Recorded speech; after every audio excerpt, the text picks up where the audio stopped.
Cool Figure TV. Revolutionary salute. Revolutionary salute. Like, share, subscribe. Welcome to the House of Revolution. You know I'm your humble host, the Yao Mean of Revolution. I got a World War III alert. We got a World War III alert and an update. But before we get into that, be sure to wipe your feet. That means hit the like button. Like, share, subscribe, support the platform, y'all. Well, revolution is a way of life, and revolution is for breakfast, lunch, and dinner. I got some revolutionary lunch for y'all. Trump, all the talk got to cease. We will defeat these Nazis in NATO too. I think Putin is tired of talking. Let's get right into this. Vladimir Putin may have just signaled that he has reached the end of the road on diplomacy and is going to solve this war on the battlefield. Now, you know, I've been warning about this for weeks and weeks, actually for even longer than that, but especially since the Trump administration has come into office, that if the Western side didn't get its act together, and if the West, between the United States, Kiev, and Brussels with the rest of Europe, if they didn't come to some kind of unified agreement, then there was going to be trouble, because Russia was in the unequivocal dominant position here. They had all the military leverage, they had all the diplomatic leverage, economic leverage, etc. Anything you want to talk about, they had all of the strength. If the West side didn't acknowledge that and come to that reality and come to some kind of a negotiated settlement that would be ugly right now, then the alternative was that the Russian side would conclude there's no more value in talking about diplomacy, and then they're going to use their military force to solve it on the ground.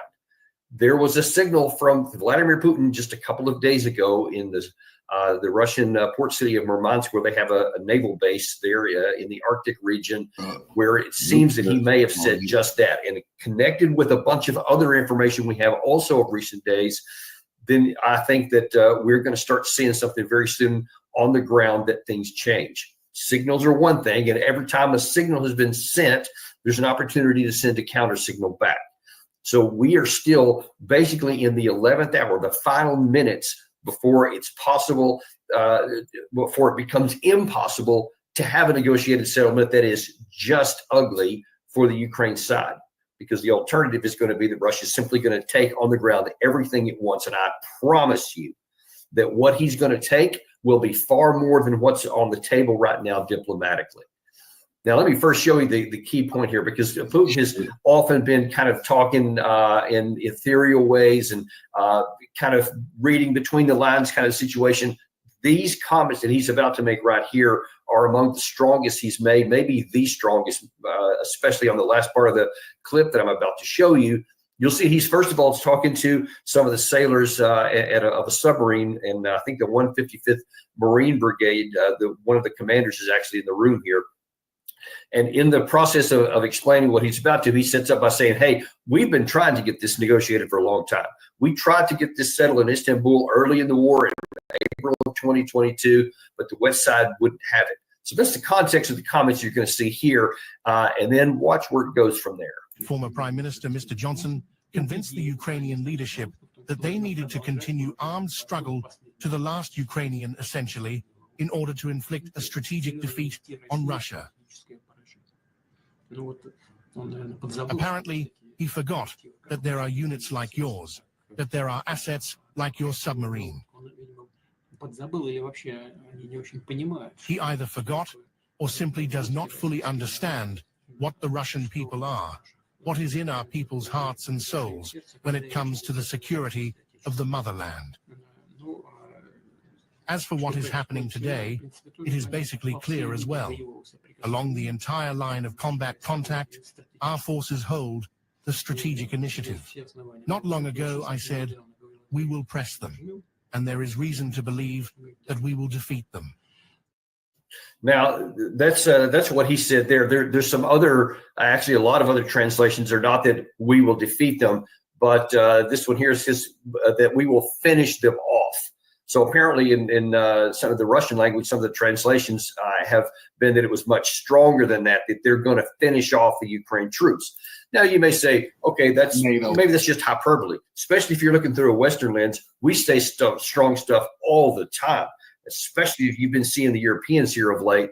They've been saying stuff like Keir Starmer and Emmanuel Macron, obviously Zelensky. They make all kinds of bold statements all the time that are never backed. Yeah, they bluffing. They can't back nothing up. Putin ain't talking tough just to talk tough. He really tired of talking. And no, he just got to take everything. Backed up on the ground. They're never backed up in reality. That's not the case here. We need to understand this is not the situation with the Russian president. He is much more calculated in his words. And for him to use strong language like this is very unusual because he's far more diplomatic in nearly all of his other comments, even when he had some strong feelings about certain things here. Not in respect. And then let's look at the context with which those statements are being made. Now, he mentioned that he has a strategic initiative all along the 2,000-kilometer front. That is validated by a look at any map. Even if you go to the Institute for the Study of War, where they have terrible analysis, but they have good maps, and you see the same thing. You see they're showing where the Russians are making advances nearly all across the line. And everywhere, there's a couple of places where Ukraine has launched a couple of tactical counterattacks, but they all come to nothing, as I've been telling you from the beginning, as they can do anything different. They simply can't. They don't have the capacity to sustain anything they may gain. They may catch the Russians by surprise in certain tactical areas, and they, like in the city of Toretsk, I've showed you that over the last few weeks. The Ukraine side went in, they took back a portion of the city. I said it was doomed from the start, so it turned out that way. Not hard to figure out because the Russians have the advantage in every category that you need on the ground. Well, taking it off the tactical, but go up to the operational or strategic level, and apparently the United States intelligence community has the same opinion. In the annual threat assessment published earlier this week, the U.S. intelligence community has said in an unclassified version, said Russia is, in the past year, has seized the upper hand in its full-scale mission of Ukraine and is on a path to accrue greater leverage to press Ukraine and its Western backers to negotiate an end to the war that grants Moscow the concessions it seeks. So that validates everything that I've been telling you as well. And this is from the Office of Director of National Intelligence, the cumulative of all 18 American intelligence agencies. The consensus is that view right there. And it is not hard to figure out here. That makes sense because we've seen it. And then now that we see additional information that shows on the ground that Russia may have calculated that not just that statement by Putin, but actions as well. You may recall that a little bit of, what was it, a week or so ago? Yeah, 1 week ago, you had Gerasimov, the chief of the Russian armed forces, went in his field uniform to the Kursk area where he was talking about what was going on the Eastern Front there. You had this information here come out. Also, I think it was, this is a couple of days later, I think it was on the 23rd of March, that there was a concern from the General Staff of the Armed Forces of Ukraine that the Russian armed forces will launch a simultaneous offensive in the Sumy and in the Zaporizhia area. That's in the north and in the far south of that 2,000-kilometer force. There was some concern, the second direction to Zaporizhia, where Russian armed forces have a very powerful grouping. A simultaneous strike in the north and the south could lead to a collapse of the front. And then you have this is actually today's news. This is on the 29th of March. This is Zelensky has said that he sees that Russia is preparing a new offensive in the coming weeks to strengthen his negotiating position. So the AP reports. Yeah, folks, it ain't about strengthening a negotiating position anymore. The Russians didn't need to strengthen their negotiating position. They already had the dominant position.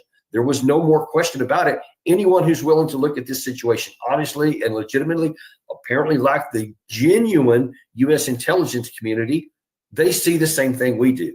And of course, they see a lot more than I do because I don't have access to any classified information at all. They have access to everything. And that's what they're saying publicly. And I have it on good authority that they've been saying that for a long time. That's not something new. It's not like, okay, well, now the Trump administration is in, so we're going to say something that matches what he wants to say. I've talked to certain sources that say no. As a matter of fact, that's been their consistent view even during the Biden administration. So they knew the truth then, and yet instead of acknowledging what's patently evident on the ground, they continue to have this fiction that, well, I know what you guys say, but we're going to go with this other direction here. and we're just going to hope that somehow it changes different. As I have said on numerous occasions, and will repeat here, I think that is both unwise, it's foolish, and it's immoral, because that just says the people of Ukraine that we allegedly support and care about, we don't care anything about them. They can just keep dying by the thousands every day, and it's no concern. Apparently, nobody in the Biden administration lost a minute of sleep about this gross contradiction between what your own intelligence community was telling you and what you can view on the ground. Just look at it, any kind of YouTube show like ours or other thing else, or just look at where the front line is. Look at the Institute for the Study of War. All you had to do was look, it's there. And instead, we decided not to look. We didn't want to see it. We don't care about that kind of stuff. Well, in addition to that stuff by Gerasimov and the reports even from today, Putin himself also gave an indication in terms of this Sumy offensive that was mentioned in that second article I just showed you, that, yeah, he actually gave an order for that. And this is an unusual for Putin, because he was wearing his camouflage uniform, which I have not seen him do at any point during this entire war. So that should be a signal to you in the Sumy area. I very much expect that all combat tasks of our units will certainly be fulfilled, and the territory of the Kursk region will soon be completely liberated from the enemy. Our task in the near future, as soon as possible, is to completely defeat the enemy, who is entrenched and still fighting on the territory of the Kursk region, to completely liberate the territory of the Kursk region and restore the situation on the state border. And, of course, I ask you to consider the creation of a security zone along the state border in the future. I would also like that the security zone along the state border, if you look under the Kursk area, that is the Sumy area, which is where the concerns are that there's going to be a northern front. I also think that it could come in the Chernihiv area, just to the west of that, because that's actually provided militarily the greater threat to the Russian side. I would actually argue they may go in there. Now, they have been, even as of today, they're continuing to push further already in the Sumy area. So that is unfolding as we speak for certain. But I think that there could be bigger targets in mind for the Russian side, even in the north. Now, so all the signals, both verbal and physical on the battlefield, Russia is showing that, hey, we're serious about this. You know, we've been revealing to you for a couple of months now that there's been large formations by the Russian side forming out of contact in the north and in the east, matching and lining up with what we're hearing right now. So it's not just that they can start pushing harder. They have huge forces, allegedly, out of contact that could be applied to an already weakened defensive lines. That's so important to understand here, because the view of many in the West has been that Russia has only taken whatever it is, 22% in 3 years. It's been this creeping offensive, and that's all they're going to do because that's all they can do. But now then there's evidence that shows, no, they have actually been pulling their punches. They have been doing this slow and methodical thing because it highlights firepower over, you know, these meat wave for movements that are often ascribed to Russia, which they almost never do. But it makes good PR press in the West, and we love to make Russia look bad, so we keep saying it does, even though there's not actual evidence on the ground towards that end. But now then, in these weakened areas, we have two at least identified publicly large formations of Russian forces. And just bear in mind that the initial invasion force was probably somewhere around 75 to 110,000 or so.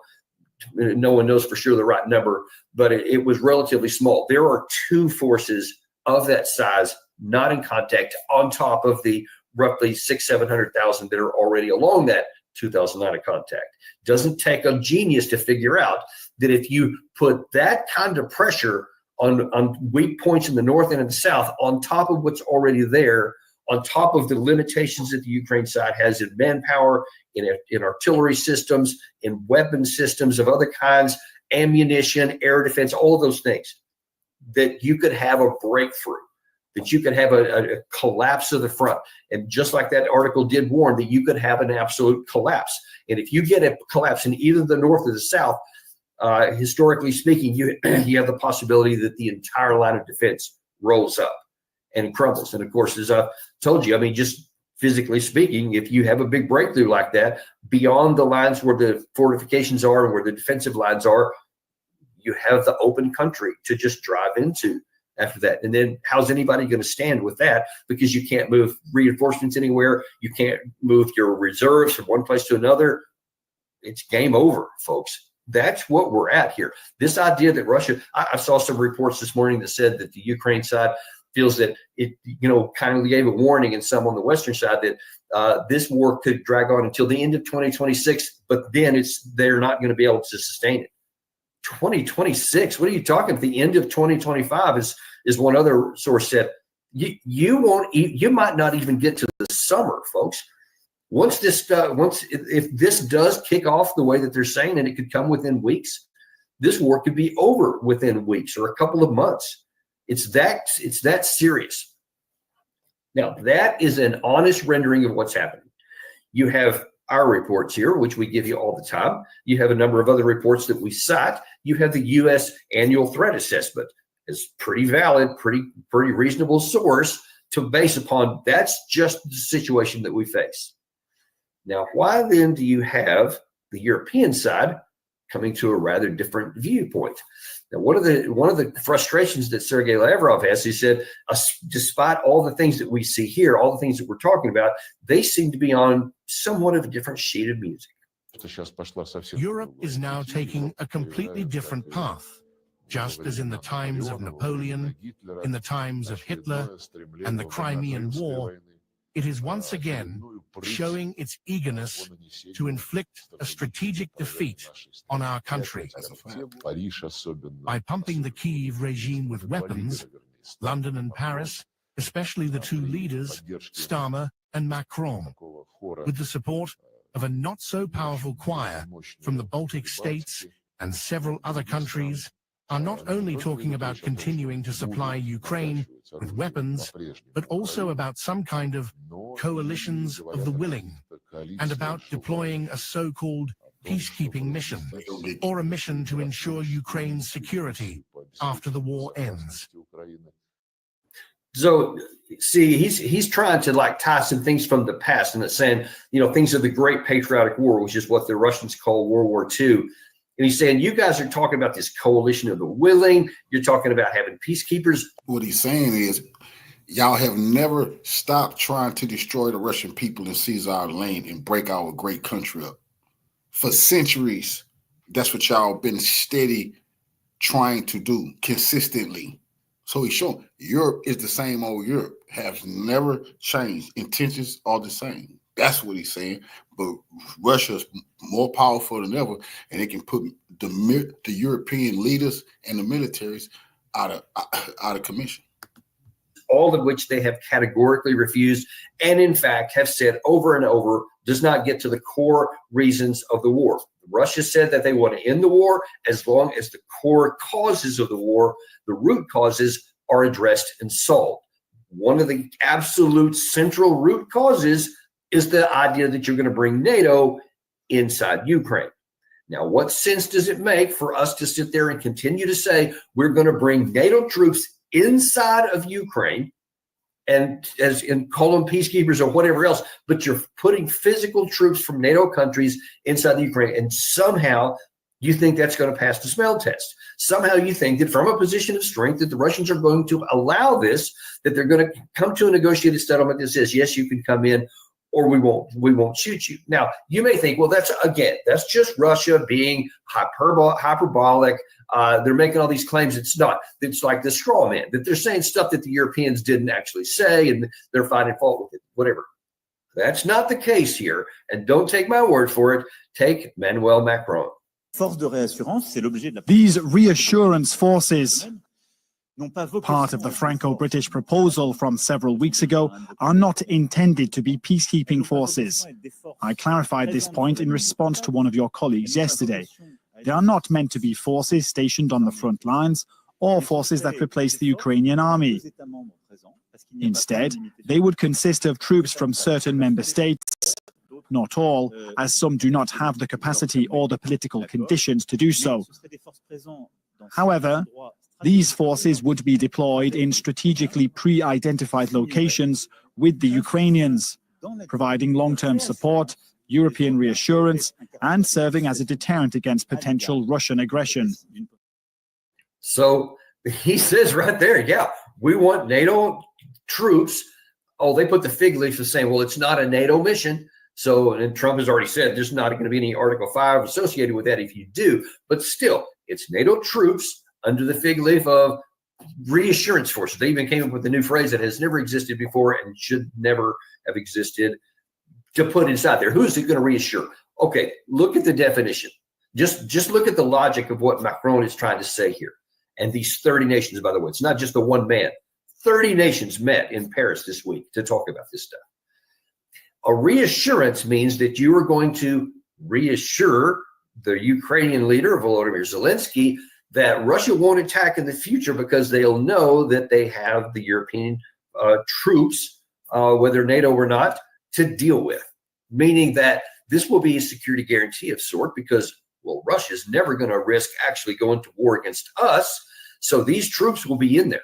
Now, it's laughable on its surface. It's even more laughable when you dig beneath the surface, because recall that in December, I think it was December, early January, that Zelensky had said he wanted 200,000 peacekeepers to go in to monitor this stuff. And then they started talking a little bit more, and then some of the European leaders started going, yeah, about that appetite suppressant. Okay, 100,000. We'll talk about 100,000 here. And then they started getting closer to this summit here, and it turned into, or maybe 30,000. Yeah, that's it. That's the number. That'll be a deterrent to, well, in terms of actual troops on the ground, it may only be about 10,000. That's where we're at right now. That's what they're talking about. And when he says not on the front line, Macron just did, there's some distance inside the country, I think, like Dnipro, and then some in the far western part of the country near Lviv, way over on the western border. And it's just a mockery of any kind of logic or attempt to be reassuring anything, because Russia obviously doesn't fear anything from the Western European countries, whose military forces are not even as good as what the Ukrainian forces are. Ukrainian forces, of course, have been decimated and they're very weak, and a lot of the fighting power is low, but at least at some of the key leader level, they actually have experience in fighting this war here. And they do deserve a lot of credit for being incredibly brave and fighting against incredible odds. They're just absolutely insurmountable, and yet they still fight with extreme tenacity and bravery. I've heard from some folks on the Russian side who still marvel at how hard the Ukrainian side's fighting in this, and they do respect them as a worthy opponent. They don't have that same view toward the Europeans, who have no combat experience. And I'm telling you, reading about it is one thing. I can tell you from personal experience. Reading about it is one thing. Living it under fire is a very different situation. And my own personal experience, the gulf between the reading about and studying about, and when I actually did it, was relatively small. The gulf between what the current Western forces, and this would include me if I was still in uniform, is dramatic. It's huge and off the charts. The nature of war and modern war has advanced so far beyond where it was before this war started off. It's hard to even understand. And only those who are living through it on a normal rotating daily cycle, the ins and outs, the pluses, the minuses, this works, and then the other side finds a counteraction to that, and then we find a counteraction to that, then they iterate, reiterate, etc. Only those who are living through it can really appreciate the distance and the difference between where it was and where it is now. We are way, way behind the timeline here. The Russians know it. They're aware of that. And so that's why they don't fear any kind of reassurance force, and why I think that they are probably coming to the conclusion that you have Donald Trump, who has come in and talking about wanting to end the war. And you've heard him say here, even in the last week or so, that his target date is still active. He wants this over by the 100th day of his term. Over, finished.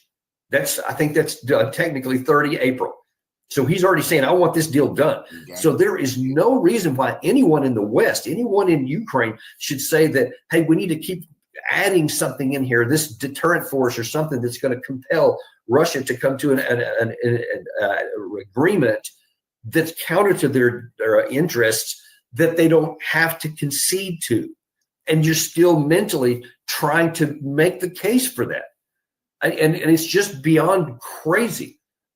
But there's one thing that's a little bit more beyond crazy. I had to watch this clip several times that I'm about to show you. This is from yesterday in Paris. This is Volodymyr Zelensky after he had been through this Coalition of the Willing conference and all that kind of stuff, he was being interviewed by France 24 on a really nice set. You're going to see the Eiffel Tower in the background. The camera's going to be panned. It's kind of movie-like. It's really cool.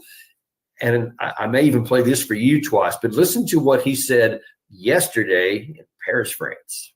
Can I ask you about the reliability of the United States under Donald Trump as an ally? He for a brief period, he cut off military aid and intelligence support. You've said yourself a few minutes ago that the Americans have been swallowing Russian narratives. Can you trust them to support you in the way that you want and need? Or is it the case that actually the people, your better friends, are here and gathering here? And clearly they would not be gathering here if they trusted America. Oh, trust America. This is crazy. Ви знаєте, You know, коли when ви you рахуєте дні цієї count війни, the days of this war and the number of people that you've lost, точно це and знаєте, you know exactly how many, у вас then немає you ніяких don't have any сентиментів sentiments до дій with тієї чи regard іншої to держави. the actions of this or Є that просто підхід, state. як There's just an пройти approach гідно, about how you can вижити go і through this перемогти with dignity, злодіїв, survive, and знаходиться в Кремлі. defeat Бо в the кінці кінців Україна evil that все is одно переможе. sitting in the А Kremlin. вони At все the end одно of все the втратять. At the end of the І day, це Ukraine побачимо. will win and Я they will lose впевнений. everything. You'll see that. І це I'm побачимо. convinced of that. Питання Wow. Even now, after all that's happened, you have Zelensky sitting on this platform and saying, we're going to win. This evil that's sitting in Moscow is going to lose. You'll see it. I believe that. And I believe him. I believe he does believe that. And that should be the final signal that the Trump administration sees that says, we're done with you. You are detached from reality to such an extent that it's irreparable. If you still want to say with conviction that you think that somehow all of this stuff is going to turn out and that you're going to win, you are so delusional that you can no longer be considered a reasonable partner in trying to find an end to the war. And so I think that Trump should just say, you guys have it. And in fact, tied in with that, the cocky question from that presenter that started off at the beginning shows the attitude of the European Union and the European sides altogether. You know, he was saying, you know, who's your friends? Because, you know, can you trust the Americans? You know, I think that really together here, we are the ones that can be counted on. Well, you know what? I think Trump should take the whole clip there and say, yes, you guys, good luck with that. You don't want to follow my lead. You don't want to bring an end to this. You don't want to make the hard concessions that are necessary to get this war over with. Fine. I'm not going to compel you. You're a free, independent country. You can do whatever you want. Europe is your own partner. You guys can do whatever you want in your own national interest. Have at it. Have at it.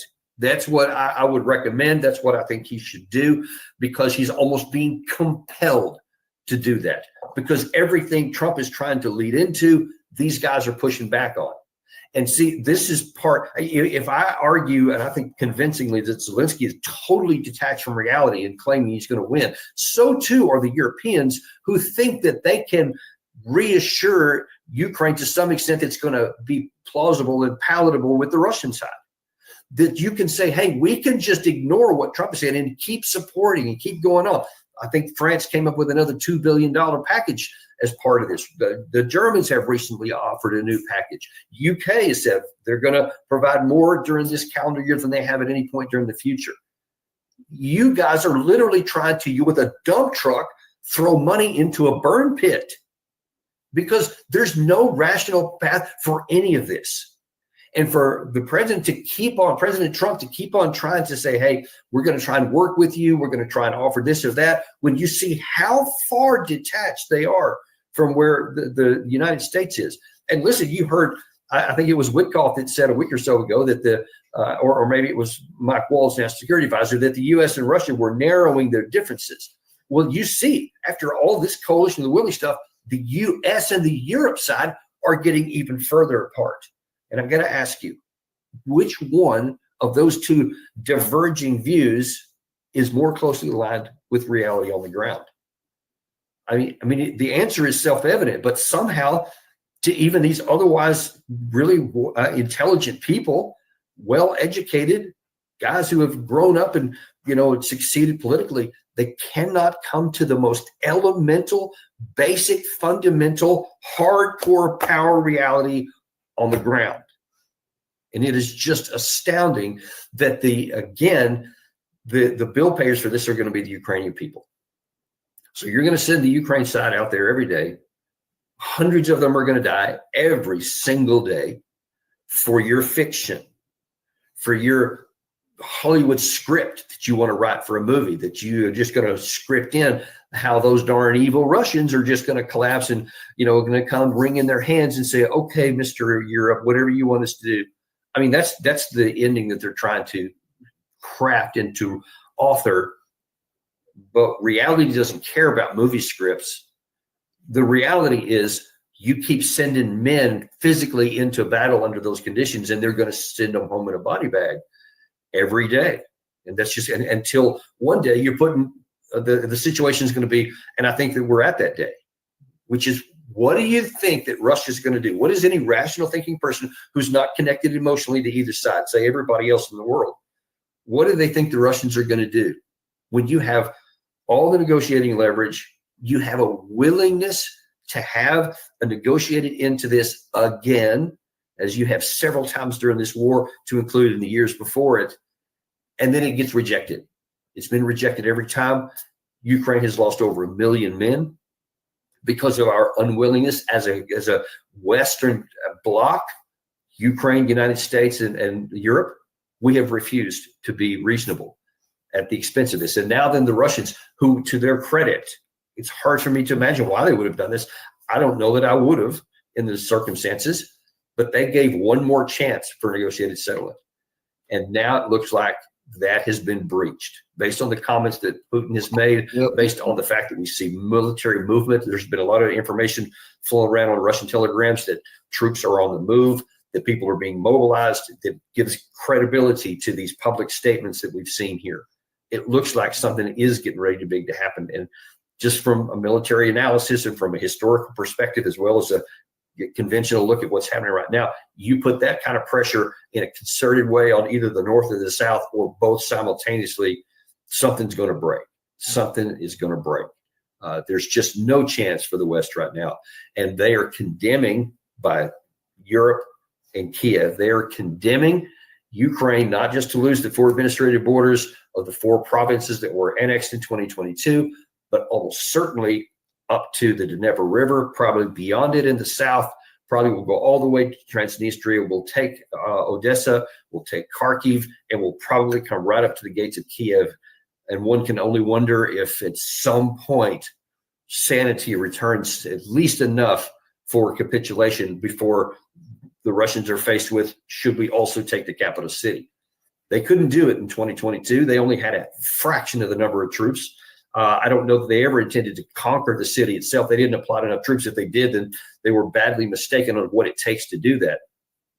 They won't make that mistake a second time, because if they come up to the Kiev, then you're talking they're having 700,000, 800,000, 900,000 troops inside of Ukraine, and that is more than enough to take the city. Do not think that that couldn't happen now, because it didn't in 2022. The conditions are radically different now than they were then.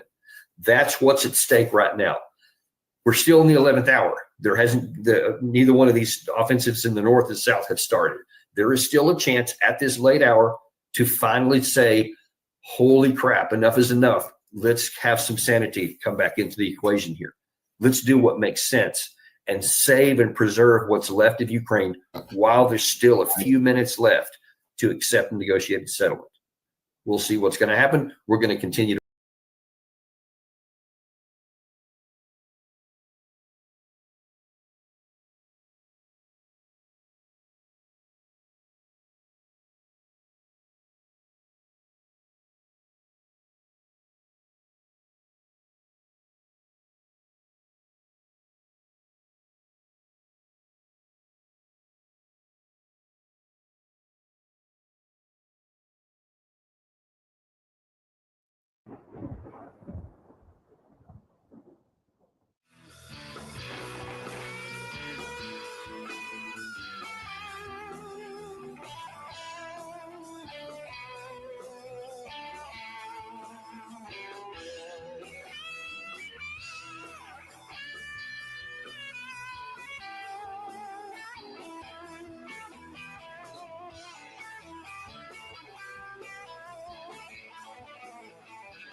French fighting cock, Emmanuel Macron, continues to make bellicose statements, claiming that the European military contingent will definitely be deployed on the territory of Ukraine.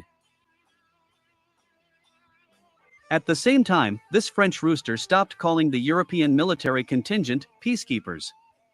According to Emmanuel Macron, the European military contingent is now called the deterrence forces. The fact is that European globalists could not secure a United Nations mandate to deploy peacekeeping forces in Ukraine. Furthermore, Russia also refused to give its consent to the presence of so-called peacekeepers on the territory of this Eastern European country.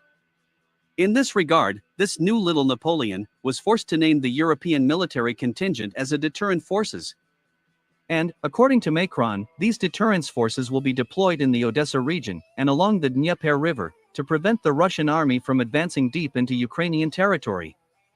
Against this backdrop, I would advise Emmanuel Macron to consider the devastated Ukrainian army, which was regarded as the most powerful and experienced among European NATO countries. Does the French president truly believe that a feeble European military contingent can halt the advance of Russian troops? I hope you understand that this was a rhetorical question.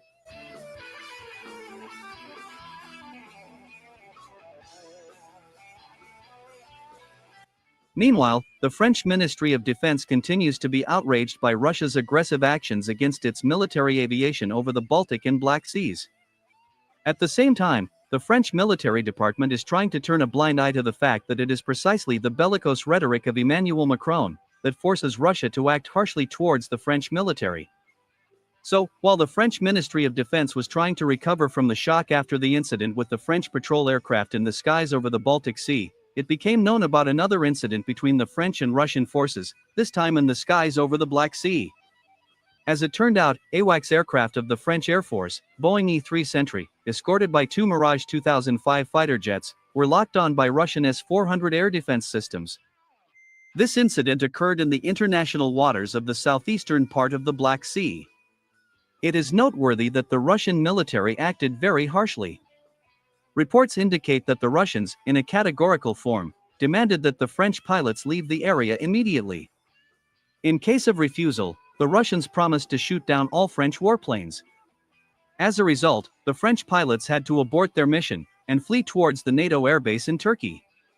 Commenting on this situation, French Defense Minister Sébastien Lecornu said that Russia is behaving very aggressively and unlawfully. According to him, Russia has no right to threaten French military planes, as they carry out their missions over international waters. At the same time, Sébastien Lecornu has chosen to hold back from the public the fact that the presence of this group of French military planes in the Black Sea was to pinpoint the locations of Russian air and missile defense systems for subsequent transfer of this information to the Ukrainian General Staff. Thus, we see that the French authorities continue to raise the military and political stakes both in the Baltic region and in Ukraine. Current developments indicate that due to the provocative actions of the French authorities, we are likely to see not only downed French warplanes over the Baltic and Black Seas, but also destroyed French troops in Ukraine.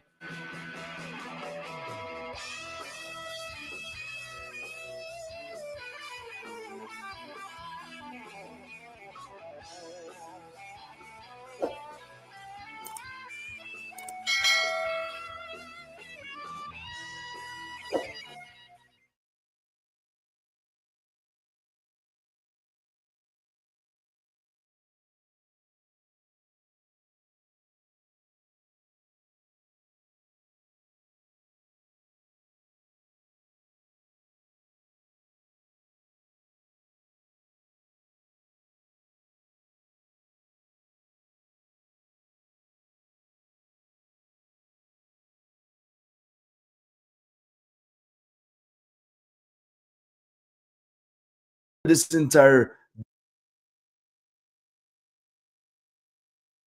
My friends, do you think that Ukraine's Kursk operation was worth it? I mean, after all the casualties, all the equipment that was destroyed or left behind, after this entire debacle that we have witnessed. Shameful display! Our men flee the battlefield! It's true, what was even the point of this Ukrainian offensive? As a reminder, this was the max extent of the Ukrainian salient in early September, and this is the situation now. No need to push in the ruler, boys. There isn't much left. Now that the battle is over, I think this is a legitimate question. And this is also what many Ukrainians are asking themselves. Here from tsn.ua, whether the offensive was worth the hard work.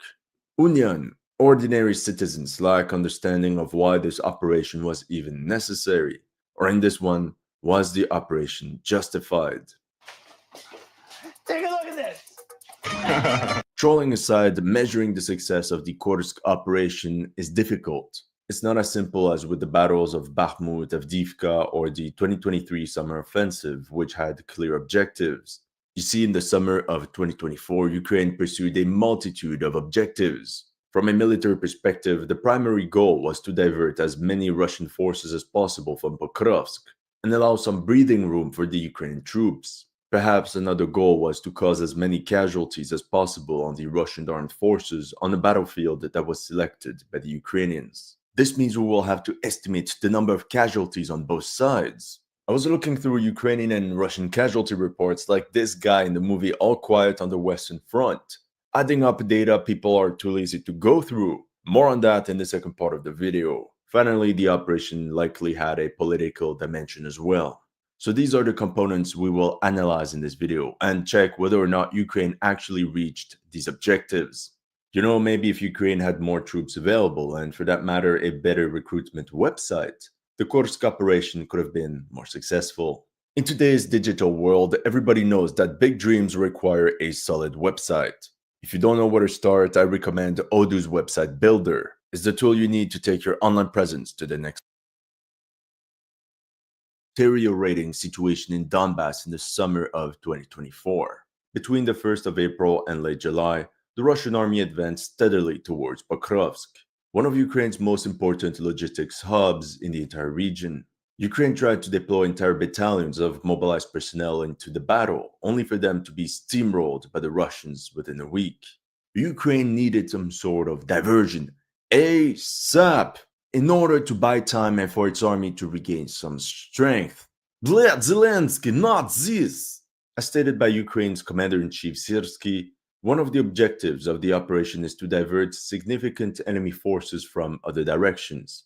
This applies to the Kurakhove and Pokrovsk directions. And it's true, the situation was critical. At this point, the Russians were about to break through right at the center of the Ukrainian front line. To achieve this diversion, the General Staff of Ukraine planned what we call an Opération Coup de Poing, a rapid assault conducted with surprise and overwhelming force.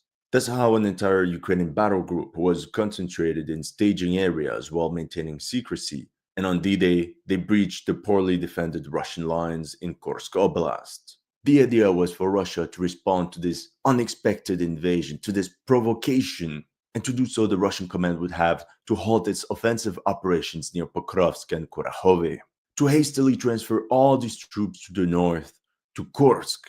The end, mission accomplished. Well, let's see if this gamble paid off. It's very simple, we just have to look at the map. That was the frontline situation in the Pokrovsk direction on the 5th of August 2024, right before the Kursk operation, and that was the situation 3 months later on the 1st of November 2024. As you can see, Russian forces actually advanced faster than ever once Ukraine struck Kursk Oblast. And if we look at the situation now, Russia advanced 30 kilometers since August 2024, capturing the important strongholds of Vuhledar, Kurakhove, and Velika and Vasilka in the process. The series of setbacks caused the morale of the Ukrainian troops in Donbass to crash, as they didn't understand what was the point of this Kursk offensive when they were already struggling to stop the Russians. Although the Ukrainian breakthrough in Kursk Oblast can be seen as a tactical masterpiece, and although the battle plan was somewhat justified, in reality Russia had far more reserves than the Ukrainian General Staff had anticipated. Wow, who would have thought? It's literally the same exact story every time.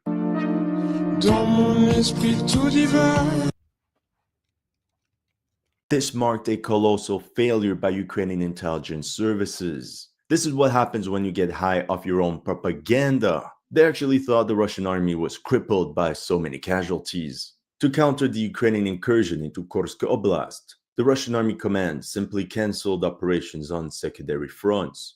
That's how they transferred numerous units from quiet sectors like Kherson, Zaporozhye, but also fighting areas like Chasiv Yar and the Siversk salient, all towards Kursk.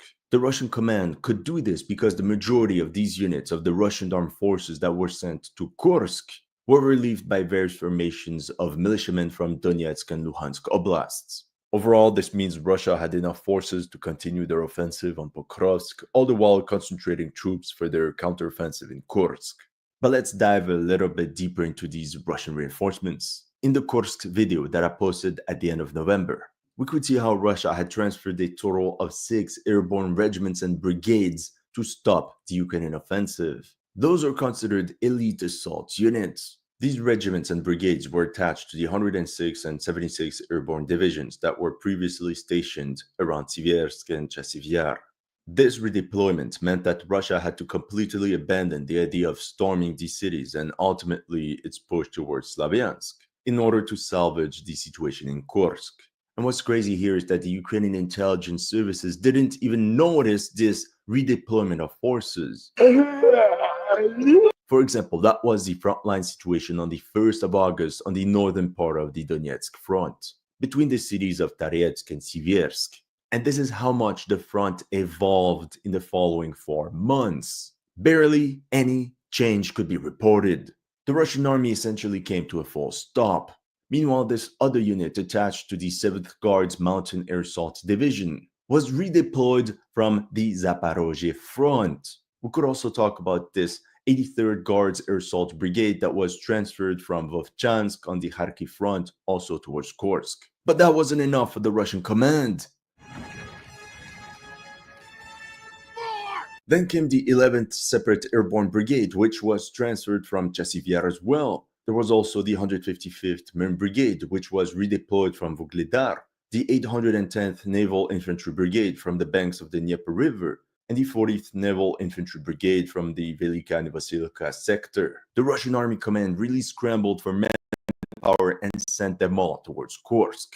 In total, the equivalent of 30 Russian regiments or brigades participated at one point in time in the Kursk operation, plus the infamous Ghosts of North Korea. In the end, the Ukrainian army claimed that it kept 60,000 Russian troops at bay with the Kursk operation.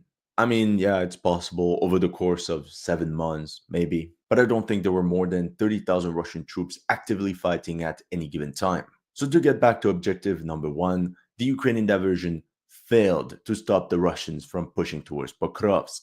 During the 7th month of the Kursk operation, the Ukrainian army was forced to retreat 30 kilometers in the South Donetsk Oblast, losing many strategic strongholds, and now with the city of Pokrovsk besieged on a 22-kilometer front. However, it did compel Russia to divert significant forces from secondary fronts, which in turn helped Ukraine maintain its positions in Chasiv Yar and Siversk. And no, there's no evidence that the Ukrainians had the Kursk nuclear power plant as an objective. Now, can Ukraine at least claim that the rate of attrition was favorable? That they have inflicted more casualties on the Russians and their allies, the North Korean hordes?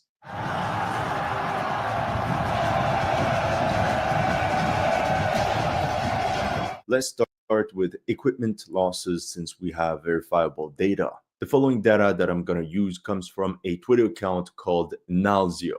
According to his research, between the 6th of August and the 17th of March, Ukraine lost 676 pieces of military equipment versus 620 for the Russian armed forces. 676 versus 720. This gives a ratio of 1.06 Russian loss for every 1 Ukrainian loss. Essentially a 1-to-1 ratio. Although some could argue it's a good ratio for the attacking side, Ukraine stayed on the defensive for the majority of this entire battle. Overall, a 1-to-1 ratio in equipment is a disaster for a country like Ukraine that has less resources. But I think it's even more interesting if we actually analyze the data by categories of equipment, so you can see the magnitude of what this battle cost. 75 Russian tanks confirmed as destroyed, abandoned, or captured for 67 for Ukraine. This is really hard to stomach. Each one of these tanks that Ukraine lost will be very hard to replace. Ukraine has already trouble fielding a sizable armored component, only to just gamble it all in Kursk Oblast.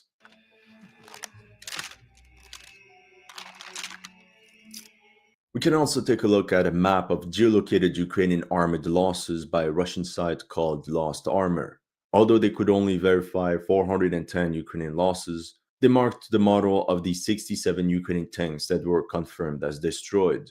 As you can see, over half the tanks Ukraine lost were their modernized T-64 BV models, followed by various Soviet-era tanks like the T-64, the T-72, the T-80 variants. Then they also lost 8 NATO MBTs, namely 4 M1A1 Abrams, 3 Leopard 2s, and even a Challenger 2. A good chunk of the armored components that Ukraine kept in reserve is now gone, or is being towed and about to be displayed in some Russian war museum. I heard Ukraine received a new batch of Polish T-72s, but you can't just replace NATO MBTs and modernized tanks with these old T-72s. They will need a lot of upgrades to be combat ready. Now, as for armored fighting vehicles like BTRs and BMPs, 419 Russian losses for 238 Ukrainian. Hold on before celebrating. We also have to take into account infantry mobility vehicles like MRAPs, and in that case, it's the other way around. 69 Russian losses for 267 for Ukraine. And it's normal, these days Ukraine mostly operate MRAPs as opposed to IFVs. If we put these two figures together, in total, Russia lost 488 armored vehicles, and Ukraine 505. That's right, this time around, we have more Ukrainian losses. This ratio is a complete disaster for Ukraine, considering they were on the defensive for most of the battle. So despite all the BS by the mainstream media, you can see that Russian attack tactics are not so bad after all. On this next page, you can see the number of air defense systems and command posts that both sides have lost. Those are prime targets because they're extremely costly. And as you can see, Ukraine lost a bunch of them. For engineering vehicles, it's very interesting. 41 Russian losses for 22 for Ukraine. This highlights their critical role in modern warfare to breach minefields or recover immobilized vehicles, for example. But as you can imagine, Ukraine has a smaller pool of engineering vehicles than Russia. So eventually, all these losses added up, and Ukraine was simply unable to retrieve all the vehicles that were immobilized in the salient. And here, Russia lost 5 times more general transport vehicles and trucks than the Ukrainians. But honestly, it's not so bad because these are easily replaceable. Oh, I almost forgot! There's also artillery.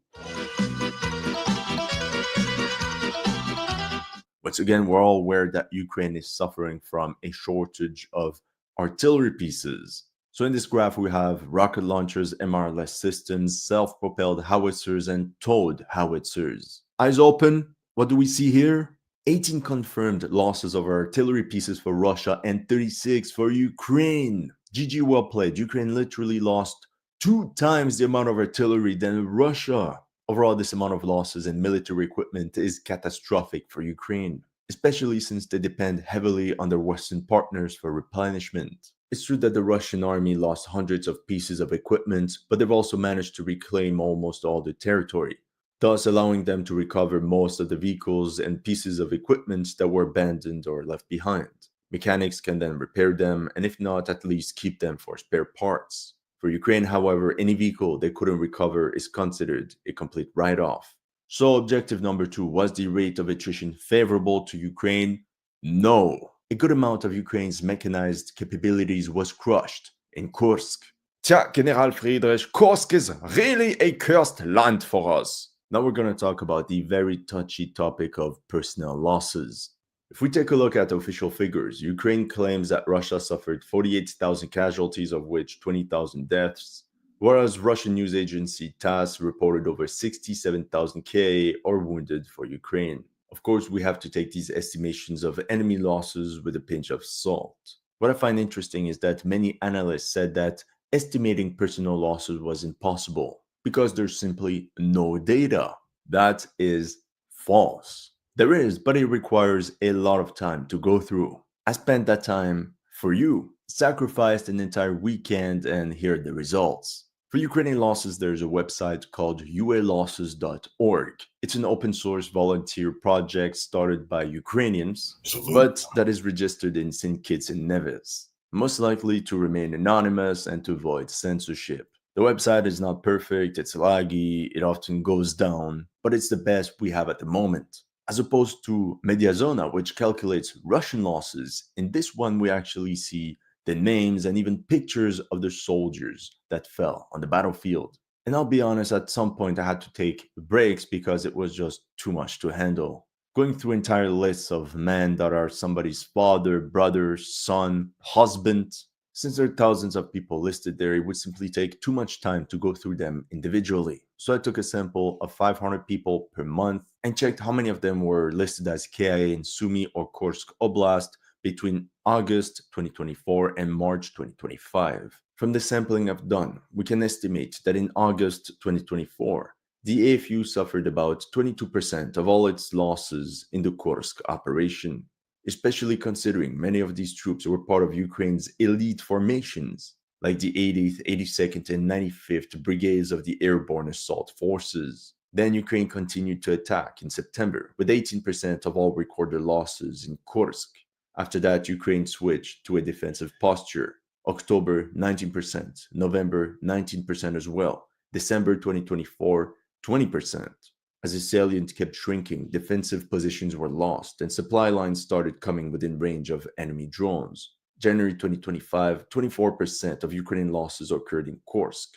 February, 25%. In my opinion, definitely a large investment of forces for Ukraine just to hold on to their positions in Kursk. And at last, in March, 16%.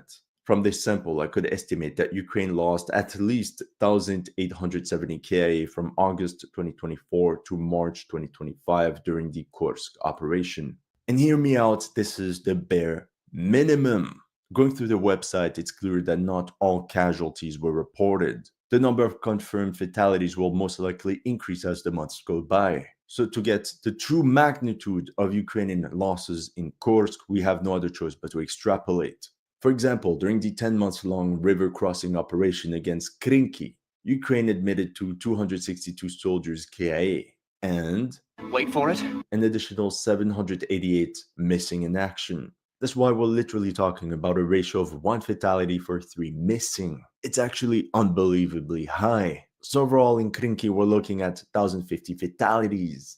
Now let's use this Krinky metric of 1 fatality for 3 missing for the Battle of Kursk, since both operations followed a similar model. A Ukrainian surprise attack in a calm sector, followed by months of grinding battle and Russian counterattacks, until the ultimate Ukraine withdrawal. With at least 1,870 Ukrainian soldiers confirmed as KIA in Kursk, we could be looking at perhaps an additional 5,600 missing, for a total of 7,500 Ukrainian fatalities during the Kursk adventure. To this, we have to add severely wounded soldiers, roughly 2 for 1 KIA. This gives us a total of 22,500 irrecoverable losses for Ukraine. If you think this is excessive, we can also do this for 1 KIA for 2 missing ratio, or even a 1-to-1. So this is one way to estimate Ukrainian casualties in Kursk.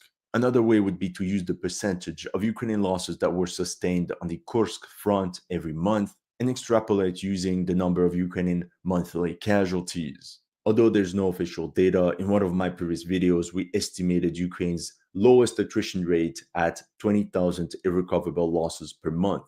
Using this measurement for the entire duration of the Battle of Kursk, we approach 11,400 Ukrainian fatalities for a total of 34,000 irrecoverable losses. So for the Kursk operation, according to my estimates, we stand between 22,000 and 34,000 irrecoverable losses for Ukraine between August 2024 and March 2025. Or according to the point of view of Ukraine's general staff, just 1 or 2 months of mobilization. So the follow-up is, was this amount of Ukrainian losses worth the effort that Ukraine sustained during the Battle of Kursk? Well, it depends on the number of losses on the Russian side. For Russian losses, we could use the research done by the Mediazona team, but sadly, they don't provide individual reports, so we won't know in what sectors the soldiers fell. What I did notice, however, is how there were just over 17,000 Russian-confirmed military deaths between the 1st of March 2024 and the 31st of July 2024, and about the same during the same time frame during the first month of the Kursk operation, between the 6th of August 2024 and the 5th of January 2025. This means no excess mortality in the Russian armed forces could be reported despite the Battle of Kursk. Either Russia suffered zero losses in Kursk, or it confirms the theory that the Russian command had to stop certain offensive operations in order to feed personnel towards Kursk. This alone goes to show that Russia is not wasteful in its management of manpower as some commentators would claim. During my research, I found this very interesting website called svo.rf.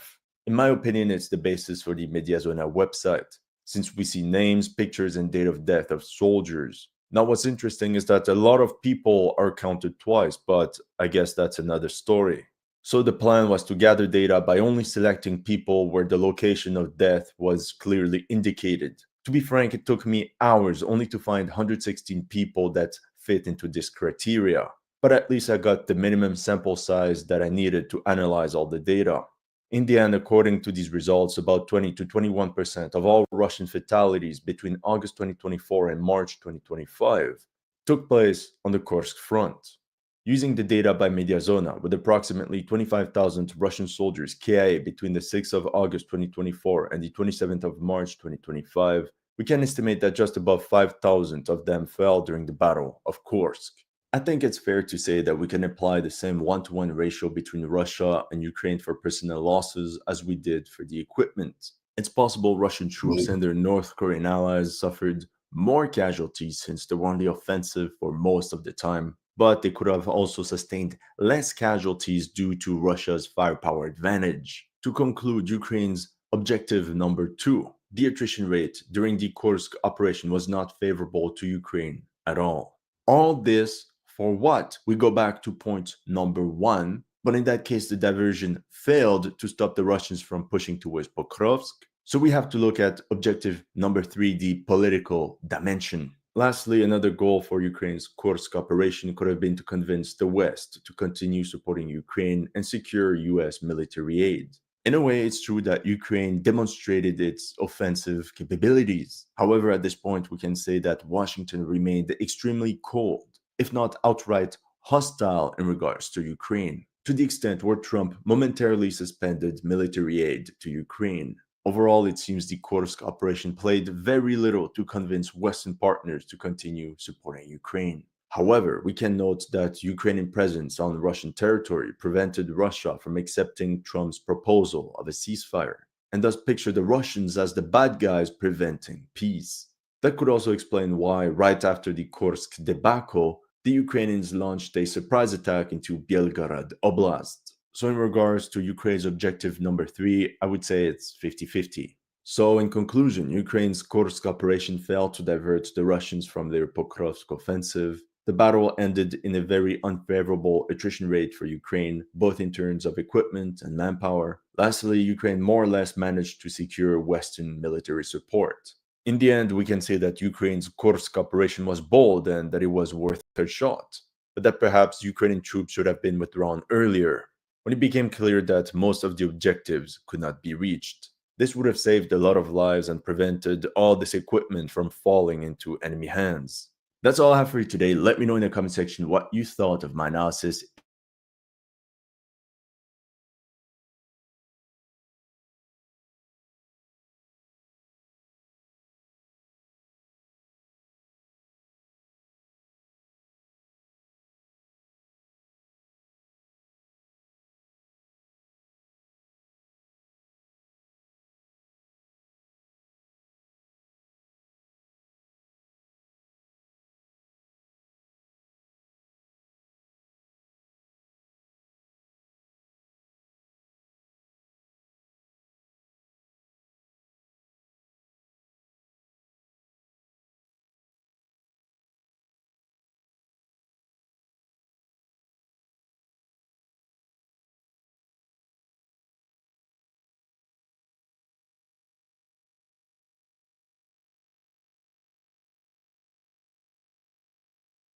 For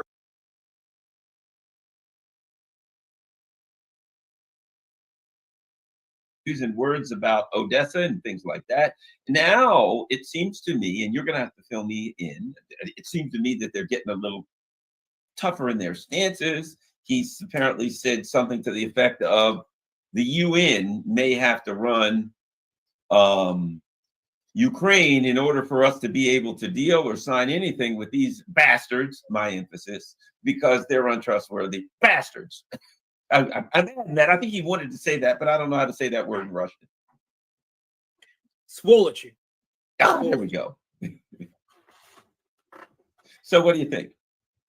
So I certainly think that there is a lot of indications that despite engaging in the diplomatic dance with Trump, that the Kremlin is actually hardening its position, or making clear that its position certainly hasn't gotten any weaker. What you're referencing is last week, Putin spoke to a conference of Russia's industrialists and entrepreneurs. Not really a union, more something maybe not too far from the American Chamber of Commerce. But he spoke to them in a closed door session.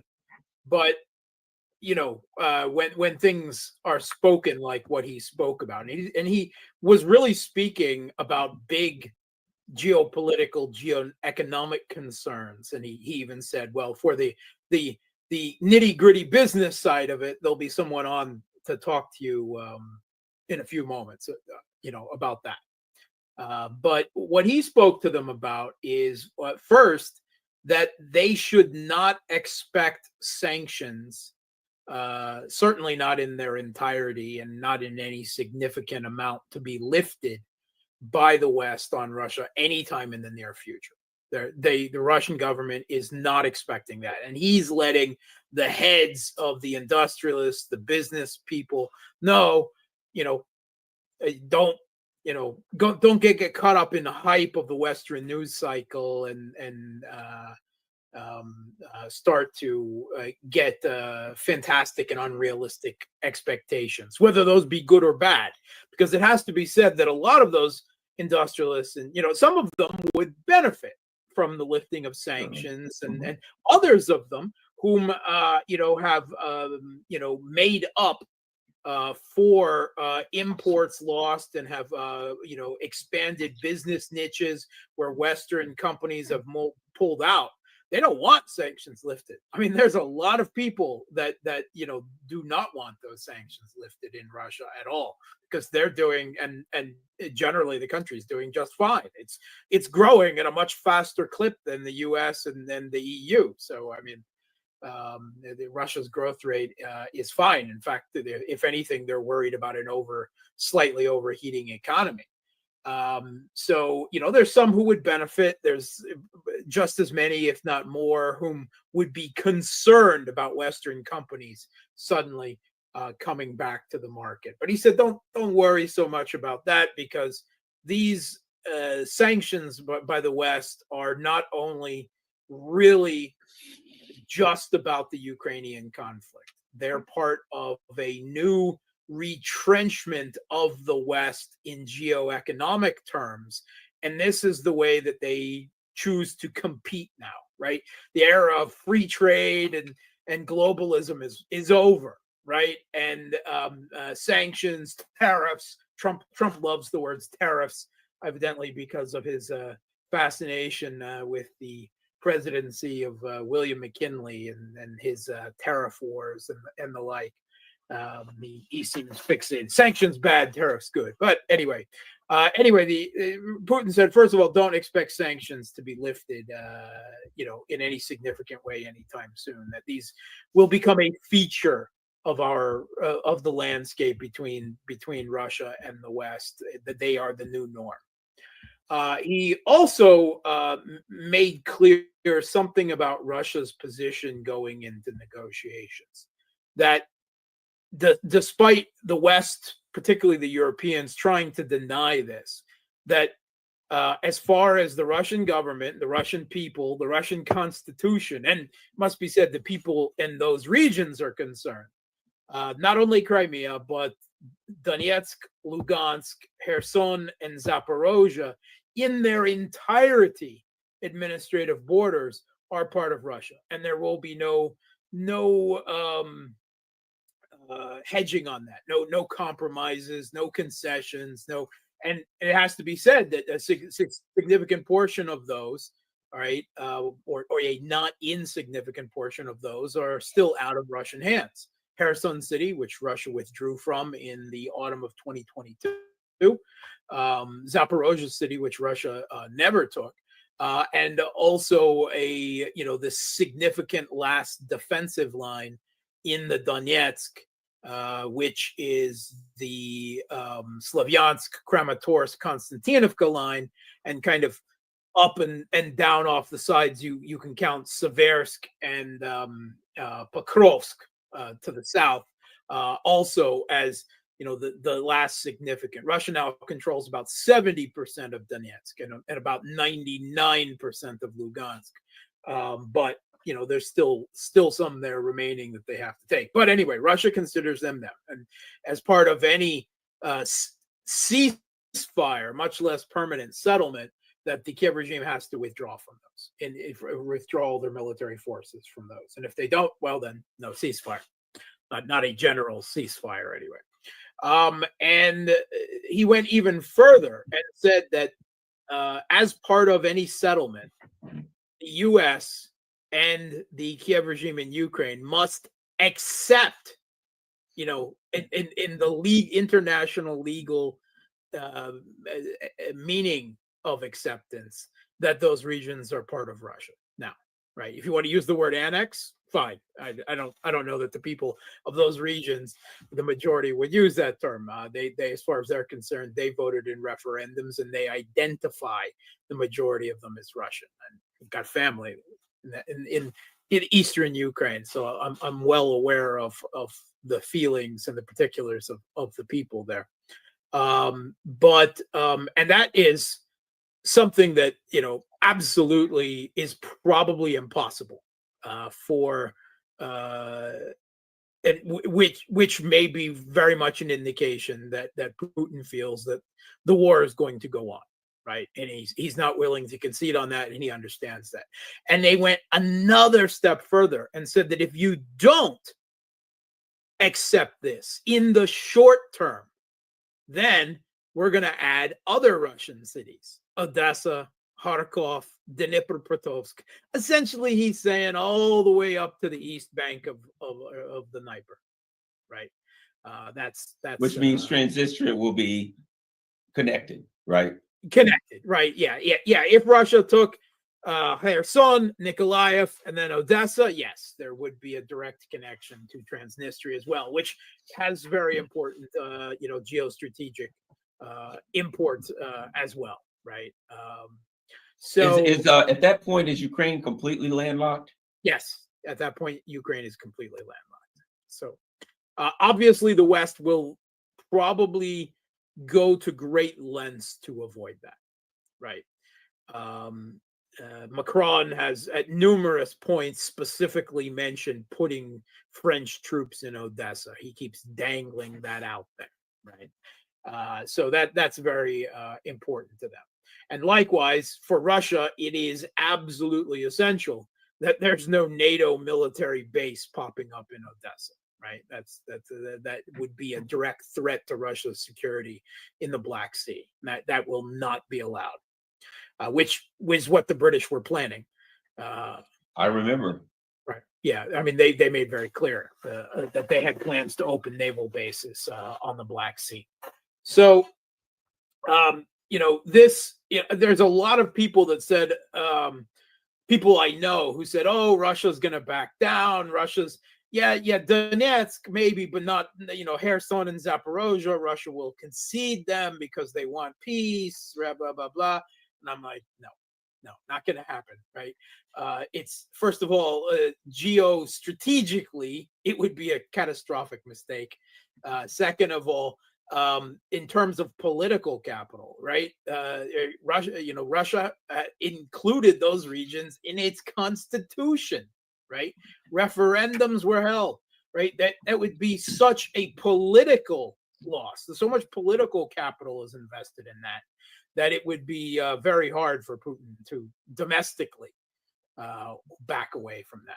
Even if you ignore the geopolitical, geostrategic concerns. So I think that was a reassurance to many that whatever diplomatic shuffle is going on, that Putin has no illusions, and neither are they going to concede anything. As far as they're concerned, they're winning, right? The U.S., with the Trump administration, is not some third-party arbiter. They're not some mediator, right? They are.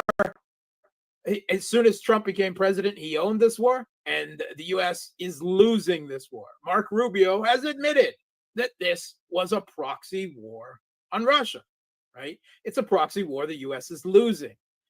That is, Russia is well on its way, right, to inflicting a strategic defeat on the United States. In fact, we had the 2025 National Intelligence Threat Assessment come out in the past week, right? Signed off on now by Tulsi Gabbard as the DNI, Director of National Intelligence. And it said outright that, Russia, it admitted for the first time at that level, because it's been the see no evil, hear no evil, speak no evil, but that Russia has the advantage, that Russia is winning this conflict, right? And that there is nothing in military or economic terms that the U.S. or the rest of the West can do ultimately that will change that fact. So, that should, I think the message, here's what I read from that. Here's what I read, in between the lines to Europe. There ain't no way we're putting troops on the ground, buddy. That's what I ultimately read from that. Don't ask us to go in there and fight this thing. There's nothing that can happen to be. That's the way I interpret it. They're like, I don't care what kind of dreams you have, Macron and Starmer. Yeah. At this point, the decision has been made. Anytime they come out and say there's nothing that can be done to change the course of events, that's another way of saying we've made a decision. We ain't gonna go in there and fight this one. What do you think? Yeah, and all of the, it is definitely, a warning. And Russia, Medvedev came right out and said, right, that if NATO troops, under whatever guise, under whatever flag, whatever hat they're wearing, peacekeepers, reassurance force, babysitters, I don't care what you want to call them, if they arrive in Ukraine, then they are targets, and that would mean war.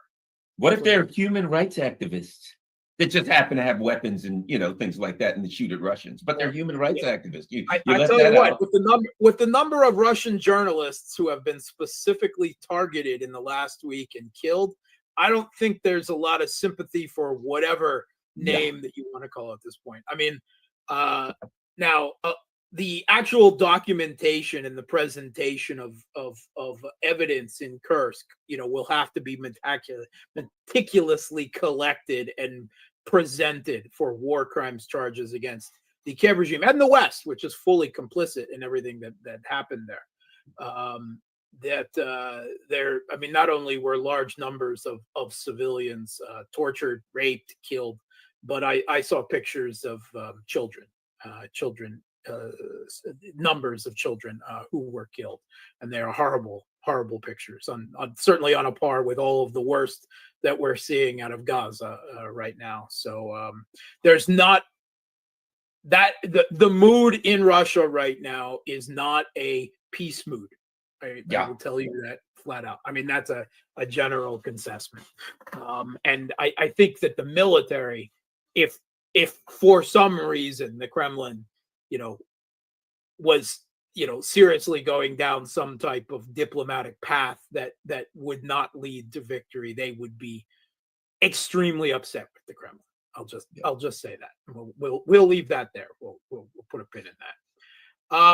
I think the statements do you think it's possible that maybe even these more, I'll use this term, hardline statements, but I'll say this, they're consistent with what's been said. We Oh, yeah. will achieve this. But I think the statements being made at this time may be a reaction in some ways to the anger and fury over what's been found in Kursk and what's happened recently, and breaking every agreement and all of this stuff. Cause do you think that's possible? Yeah, I mean, the consistency is extremely consistent, right? I mean, this is said by Putin, by Lavrov, by Peskov, by in far more colorful and frank terms by Medvedev, but I mean, all across the line. I mean, who would name an official, any official that has anything to say about this, and it's been extremely consistent. And I think the Russians simply get frustrated as the West, particularly the Europeans, seem to just be ignoring. Right, they're still living in their delusional bubble land and pretending that, you know, that the only one they really have to deal with is Trump in this, right, or somehow, or something of the sort. So that certainly, I think the consistency and the loud punctuation of it is a type of exasperation. Lavrov said, I guess it's already a couple of weeks ago now, but he was asked a question about the Europeans' opinion, their stance on the diplomatic initiative as it is developing, however, slowly with the United States. And he says, well, I don't know. To tell you the truth, I stopped listening to what the Europeans were saying a long time ago. It's not of any interest to us. So this whole fiasco, this whole coalition of the willing nonsense that's going on, that all first it was an unnamed 27 countries, and then it was down to 13, and now it's just 2, right? I mean, it's just Macron and Starmer. And the Telegraph had an article this week, right, that outright military sources in the UK speaking to the Telegraph, right? Top brass, right? Speaking to the Telegraph. They said, let's be honest, this is all political theater. There's no reality to this whatsoever. We don't have this capability, right? And at the same time, as the British brass is saying this is just noise, right? That we can't do this. Putin stooges, all of them. They're a bunch of Putin stooges. Yeah, those British generals. Anyway, at the same time that is happening, we heard the Zelensky himself, as well as one of his advisors, they're getting increasingly, they're not calling for peacekeepers anymore. They want European combat troops. Right? I mean, it's just out. It's all out in the open now. And you know what? If the Europe had any significant numbers of real combat troops, right? But they don't. The European militaries, they're not paper tigers, because even on paper, even according to their own assessment of themselves, right? They're degraded, they're deteriorated in such a point in the last 2 or 3 decades that they don't have any power projection capability without the United States, right? That's why, in order for the 100 years of security guarantees that Starmer risibly signed with Zelensky, he's like, yeah, but we need a security guarantee from the United States to provide this security guarantee to the Kiev regime in Ukraine. So it's all political. That you don't have to take my word for it. British generals in the Telegraph, not exactly a pro-Russian newspaper, right? Called all of this political theater, and that they don't have the ability to do this. So this is just noise. All it is noise, and there's very little reality to it. I mean, the most they could do, right? If they had the political ability to do it, is put a small number of troops on the ground as human tripwires. That's it, right? Yeah, so and behind that tripwire is nothing, because they'd only really be tripwires, well, that's the thing. If the U.S. backed them up. They can't even do that, because they're not even tripwires. They're just, I don't know, sacrificial lambs, maybe more appropriate. That's their hope. That's the only thing that they would be counting on, is that no matter what Trump is saying now, if British and French troops, were targeted by Russian missiles in Ukraine or something like that, that Trump would be forced by political winds to come to there. And I that is not a bet I would make. No, I'm Trump, here, brother. Tell me the sentiment is not in America for that crap today. There is not. There is things that I will believe and not believe about Trump because he does change his mind. One week Zelensky's a dictator, the other week, oh, did I say that? It doesn't sound like something I said. Ceasefire with Hamas. No, 2,000-pound bombs destroy Gaza, and we'll turn it all into a resort. There's a lot of things I won't trust about Trump, but I do trust his personal animosity for the European leaders. That I believe in. So because he sees them as all politically siding against him, all going all the way back to his first campaign and his first term and the Russiagate hoax and all of this stuff. He sees them, practically except Orban and Fico, of course. Right, exactly. Yeah, as being, his political enemies. Right. Whatever their stance with the United States, he sees them as being his personal political enemies. I trust Trump in that regard. I trust his venality, narcissism, and his sense of vengeance, his sense of wanting some payback. Right. So that would not be a bet I would make if I were Starmer and Macron.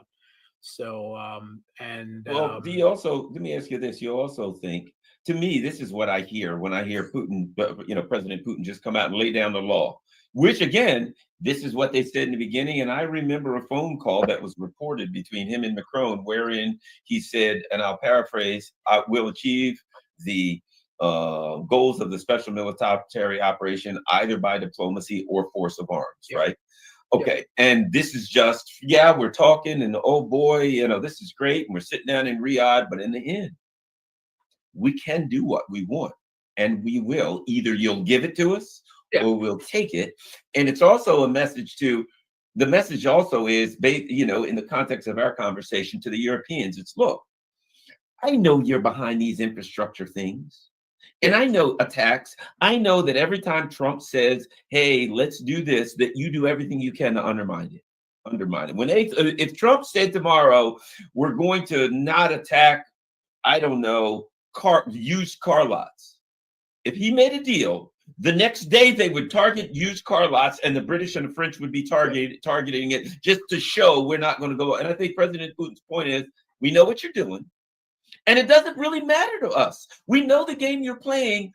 That's just the game you're going to have to play. We're still going to do what we came to do.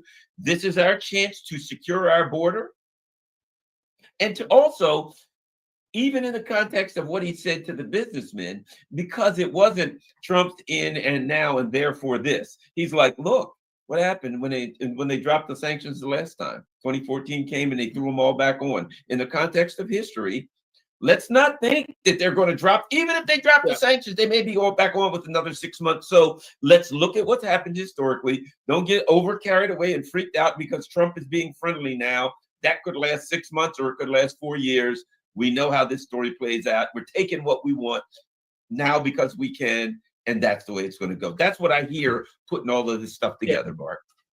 Yeah, so let me just mention one other thing that fell apart in Europe before we move on to that. On top of the British generals calling this coalition the willing, really bad. Like, don't you know that people did not approve of the Iraq war, at least in the aftermath? Anyway, the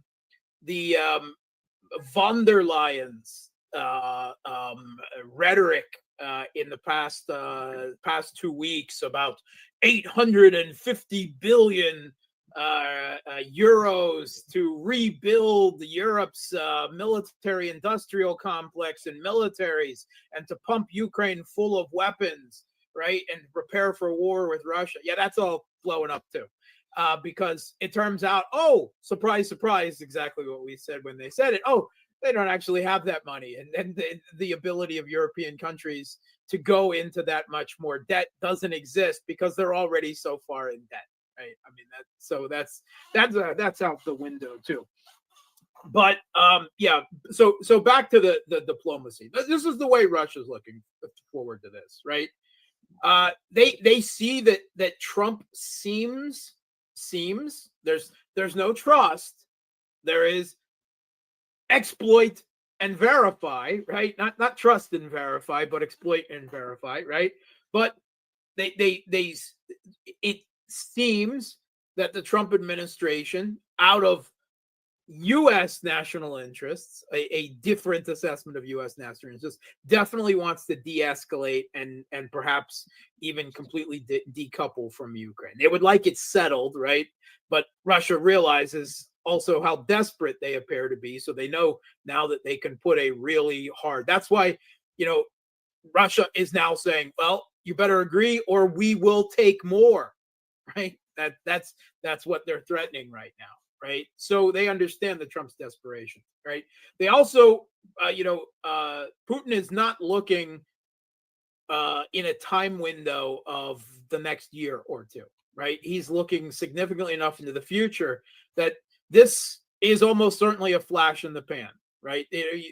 You can talk about J.D. Vance being elected in 4 years or Trump becoming God Emperor and staying on for another however many years, but the reality is you can't count on that, right? You have to be prepared at some point, because that is the majority of the U.S. foreign policy and political establishment, that the U.S. will be back to full-on enemy mode with Russia in 4 years, maybe 8. We don't know, but you have to count on that it could be a reversal as soon as 4 years is up. So whatever, Russia is going to pursue a diplomatic path with the Trump administration as much as possible to de-escalate and to bilaterally between the U.S. and Russia and the U.S. improve relations, right? As much as possible, right? They're going to exploit this window of opportunity. And then, on the other hand, you have the issue of a peace settlement in Ukraine, which, if Russia could get everything they want, then that's by far the better solution. But if the goals of the special military operation cannot be achieved that way, then it will continue as it is now on the battlefield, right? In fact, Russia is almost certainly going to launch major new offensives in the north and south. In Zaporozhia and Sumy directions in the north this late spring, early summer. So Russia's going to escalate on the battlefield. That's the Ukrainians are warning about it, and all the signs are there. That is where the Russians are. They would like they say here is improving bilateral relations with the Trump administration on one hand, and here is the question of a possible political settlement in Ukraine on the other. And there's only so much, as far as the Russians are concerned, there's only a overlap between them, right? They fully, even if this doesn't work out, they still want this to move forward, because we can talk to you about Iran. We can talk, about all of these other important things in the world. Is Russia doesn't have much leverage anymore in the situation in Palestine, right? With Syria being occupied by Al Qaeda, Turkish-backed Al Qaeda, but Russia, still has a position on the Security Council and all of these other things. So they're not completely without leverage in the Middle East beyond the question of their strategic partnership with Iran. So they're saying we have a lot of things that we can and should talk about, even if this doesn't work out. And they're keeping things very realistic on this. This is why the Trump people. We now know that the Trump people negotiating team tried to pull one on Russia. The agreement is this last meeting in Saudi Arabia was supposed to be an expert level, i.e. mid-rank officials, talking about the specifics of what Russia would require in order for some type of BS Black Sea Initiative grain deal 3.0, right? You know, we won't get taken for a ride for the third time. And they're a very long list of sanctions. I mean, very logical sanctions, right? Like if the whole idea is to make sure that food is going, out of the Black Sea to the third world, the developing world that needs it, well then, yes, Ukraine grain is important, but hello, we're the biggest exporter of wheat in the world, right? Far bigger than Ukraine. And if you are actually concerned, then you need to remove all these restrictions on our grain and our fertilizer, which is also the biggest exporter in the world, right? And so, otherwise it's just noise then, right? So they're very specific demands, including about SWIFT. And unfortunately, the reality is that most of Russia's demands for this Black Sea Initiative, they actually have to be met by Europe, not the United States. SWIFT is in Belgium, right? It's in Brussels, right? And the question of ports, insurance is in London, right? They're the biggest supplier of maritime insurance around the world, all of this stuff. So I'm going to come out and say this is dead in the water, right? Yes. This Black Sea Initiative, it doesn't have a chance in hell. And Russia's okay because they view the process of talking to the United States as useful, even as they're pointing out, look, we're reasonable. We're driving a hard bargain because we got the cards. You've said that. We've got the cards, but we're rational. We're reasonable. But your European quote unquote friends, your Kiev regime friends, they're the ones that are not reasonable given the realities on the ground. And so they're very keen and quick to point this out. And you're right. As far as this BS cessation, ceasefire of attacks on energy infrastructure, right? Every single day since it has begun, the Kiev regime has attacked Russian energy infrastructure every single day, right? So Russia is still adhering to it, basically, at least for the 30 days, because they don't need to attack, right? But they will be able to point out, look, this is why no real ceasefire is possible, because they couldn't even follow through on a ceasefire on this. So right now there's a game going on, right? And this is being played by Russia on one side and by the Kiev regime and the Europeans on the other. Neither side wants peace, right? Not unless it's on their terms, right? Which neither one has the ability right at the moment to get all of their terms, right? Things still have to be pursued on the battlefield. In Russia, that is a realistic expectation given another year or so of fighting, right? So they can achieve.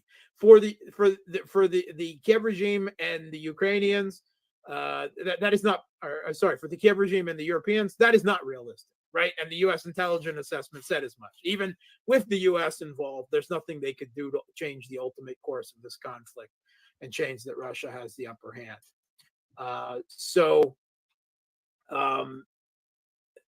And the Europeans do have the ability to play spoiler on this, right? So I think what Russia is ultimately preparing, trying to create the political space, the political and rhetorical space for Donald Trump at some point in the near future to say, Kiev, the Europeans, I've done all I can. I don't want to deal with this anymore. I want to go, whatever, bomb Iran, pave over Gaza, start a war with China, tariff all my friends, whatever he invade Greenland and Panama. Invade Greenland and Panama. Yeah, whatever, right? Russia is primarily, concerned about this situation right now. That has to be at the top of all their minds. But yeah, you go and do that and just wash your hands. Right? Blame it all on Biden and walk away. Do it, Don. Do it, Donald. You're better than this. Just walk away. That's what Russia is trying to set the ground for. So if you see Trump like Putin's suggestion about the UN coming in and holding elections in Ukraine because there is no legitimate authority to even sign a peace settlement.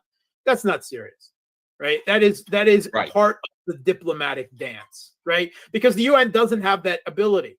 How Right. does the UN force the Kiev regime to hold free and fair elections? It doesn't. It can't, right? They have to. It's like this. It's almost like when somebody gets hit in the head and somebody says, "Are you okay?"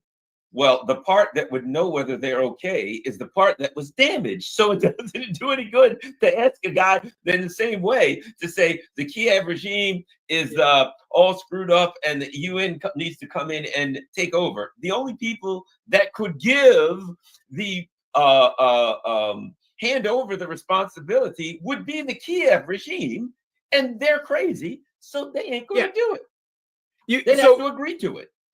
So first, let's be clear. There can't be free and fair elections under the Kiev regime in Ukraine, right? They've banned more than 21 political parties, right? They've banned all the political parties representing the political views of East Ukrainians, all the leftist parties in the country. They've shut down all the critical media. They're conducting a pogrom against the largest church in the country, right? It's impossible, right? And there's no way that UN peacekeepers on the ground could force the Banderites to allow pro-Russian Eastern Ukrainian candidates to run, right? They kill them, and there's nothing that and Putin knows that. This is part of the diplomatic dance, right? He knows that this would be resumed. He's appearing reasonable to the real international community, to the Indians, to the Brazilians, right? That sort of thing. And as far as crazy, oh my God.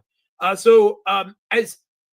Zelensky is on one hand, Zelensky and several of his officials, one of his MPs, one of his Rada members, was demanding that Witkoff be removed, right? And Witkoff is Trump's top envoy, right? It's the man he trusts for the Middle East, for Russia, for everything. And it's really interesting because, of course, he's a guy who is a real estate developer, right? I mean, he's a snake oil salesman. He's right, but he's being chosen obviously because Trump does not trust anyone out of the U.S. foreign policy establishment. No one, right? The blob, right, what Ben Rhodes called the blob. No, he doesn't trust any of them. That they've all got these ideological and structural frameworks of U.S. hegemony and everything. He doesn't want any of that. So he's getting around finding a handful of people, right? Like at the Kinsey Institute or something. They're the only ones in Washington who don't share the blob orthodoxy by just going to his close personal friends, right? And you can argue that, yeah, these guys have no experience whatsoever, have no idea what they're doing, but at least he knows what they're not doing, right? And he obviously trusts this person. Well, first of all, Trump or the Kiev regime demanding that Witkoff be gone and calling him a Russian agent, right? Man, you do not know how to play this guy, do you? I mean, the Russians got to be like, they're just pissing Trump off more, which is exactly what they're doing with that, right? So, Russia's like, shh, let them kill themselves, right? They're saying that about the whole Trump administration. They've been saying the Trump administration, they've been saying it about all of them. They're not emotionally intelligent enough to understand that harsh rhetoric has its place, right? They don't understand that. So as soon as they hear someone in the Trump administration say something that they don't like, they know reactively that anytime someone says something that doesn't benefit the narrative, the answer is that's Putin rhetoric and they're a Putin-loving Putin bot, right? Yeah. And so when somebody from the Trump administration says that, it doesn't register to them, yeah, you need those guys, you probably shouldn't say it. Nope. It just comes out. They're Putin-loving Trump. I don't know what's wrong with him. They've been saying that stuff lately. They're getting their information from the Putin. And some of the Europeans, these people, and you look at it, as you said, I'm like, good work. We need to know who you are. as you said, political and diplomatic immaturity, spoiled, entitled children throwing a tantrum now that they're not getting everything that they want. So first of all, they demand that Witkoff be gone, and then he's one of the things that Zelensky particularly accused Witkoff of perpetuating the Russian disinformation that he doesn't want peace and that he's never wanted peace. He's like, I've always wanted peace. Never mind that he was decrying a ceasefire until just a few weeks ago when Trump put the elbow lock on him over the issue of military and intelligence, right? Then all of a sudden he would ceasefire, right? So forget that. But as if to punctuate what complete a bullshit this is, he did a photo shoot for Time magazine this week, right? And I advise you all to go out and take a look at these pictures. And he obviously asked to have his picture taken right on the leading into his office. He's standing in between two paintings, and one painting is a painting of the glorious Kiev regime Ukrainian invasion of Kursk, right? Of Russia, right? Which, never mind that's all failing and gone at this point for all intents and purposes. But the other painting is of the Kremlin in flames, right? This is where he said, "This is where I live. This is victory," right? So he's back on the whole victory fantasy again. And there's a third painting, which evidently he said is over his bed. We didn't actually get to see that one, but in his bedroom, there's a picture of a Russian warship being sunk. So the Russian response to this, Zaharova said, the Kiev regime, they're a psych ward. They're a madhouse. They're an insane asylum. That's what they are, right? You can't deal with these people. I mean, look, you know what, Mark? I will guarantee you this. One of these days, we're going to see video of 2 or 3 Russian soldiers standing in front of those pictures. Spraying paint over them and putting a big Z on. Z. Yeah. Those pictures are going to have a spray painted Z all over them at some point. I just have that feeling. Mark my word, one of these days we will see those pictures with Russian soldiers. In World War II, there was this famous parade where the Soviet troops, right, all the way, from Berlin, are dropping the standards of the defeated Nazis and European fascist armies. At the feet of the Kremlin, right? There, and those paintings will be tossed there again, right? That will be part, along with all the red and black flags and American flags and all of this nonsense that will all be laid at the feet of the motherland. Maybe they should be kept for whoever ends up being like the governor of that region eventually. Have like a trophy room. And in the trophy room, there's like the stuff you find there from there. And there we go. Of course, there'll be a Z painted. You got to paint a Z on that thing. That's given. Here's an interesting, speaking of hardline things that's been said. Here's interesting. Russia will finish off the Kiev forces, says Putin. The Ukrainian people must realize they were duped by the Western dream of inflicting a strategic defeat of Russia. You can't get much harder than that to basically say, so what happens to the Ukrainian troops? We're pretty much going to kill them if they don't surrender. I mean, that's pretty much what he says. We're finishing them off. Yeah. Those were, I caught those words myself. Putin was speaking to Russian Navy, to sailors, at the launch of 2 new submarines, the Perm and the Archangels. The Archangels, which will be carrying the Zircon, the first carrier of the Zircon hypersonic missiles. So, I mean, these are serious military toys, right? I mean, serious, right? So in that, he specifically, spoke a lot about this. And he said he specifically used the word that we'll be finishing them off. That's where they believe that the Russian attrition campaign, right, which has been much criticized, even by, Western supporters, right, at the slow pace, right? And I will be the first to admit that I felt the frustration as much as anyone, but this was to minimize casualties on Russian side, despite all the propaganda in the West about the high Russian casualty. Casualties are high enough, but they're only a fraction of what the West says they are. Maximize casualties on the other hand. And obviously the Kremlin feels that, particularly after what happened in Kursk and, what's happening elsewhere in the battlefield, Oskol, across the Oskol River in southern Kharkov region, in Zaporozhye, and elsewhere, that Russia, feels that they're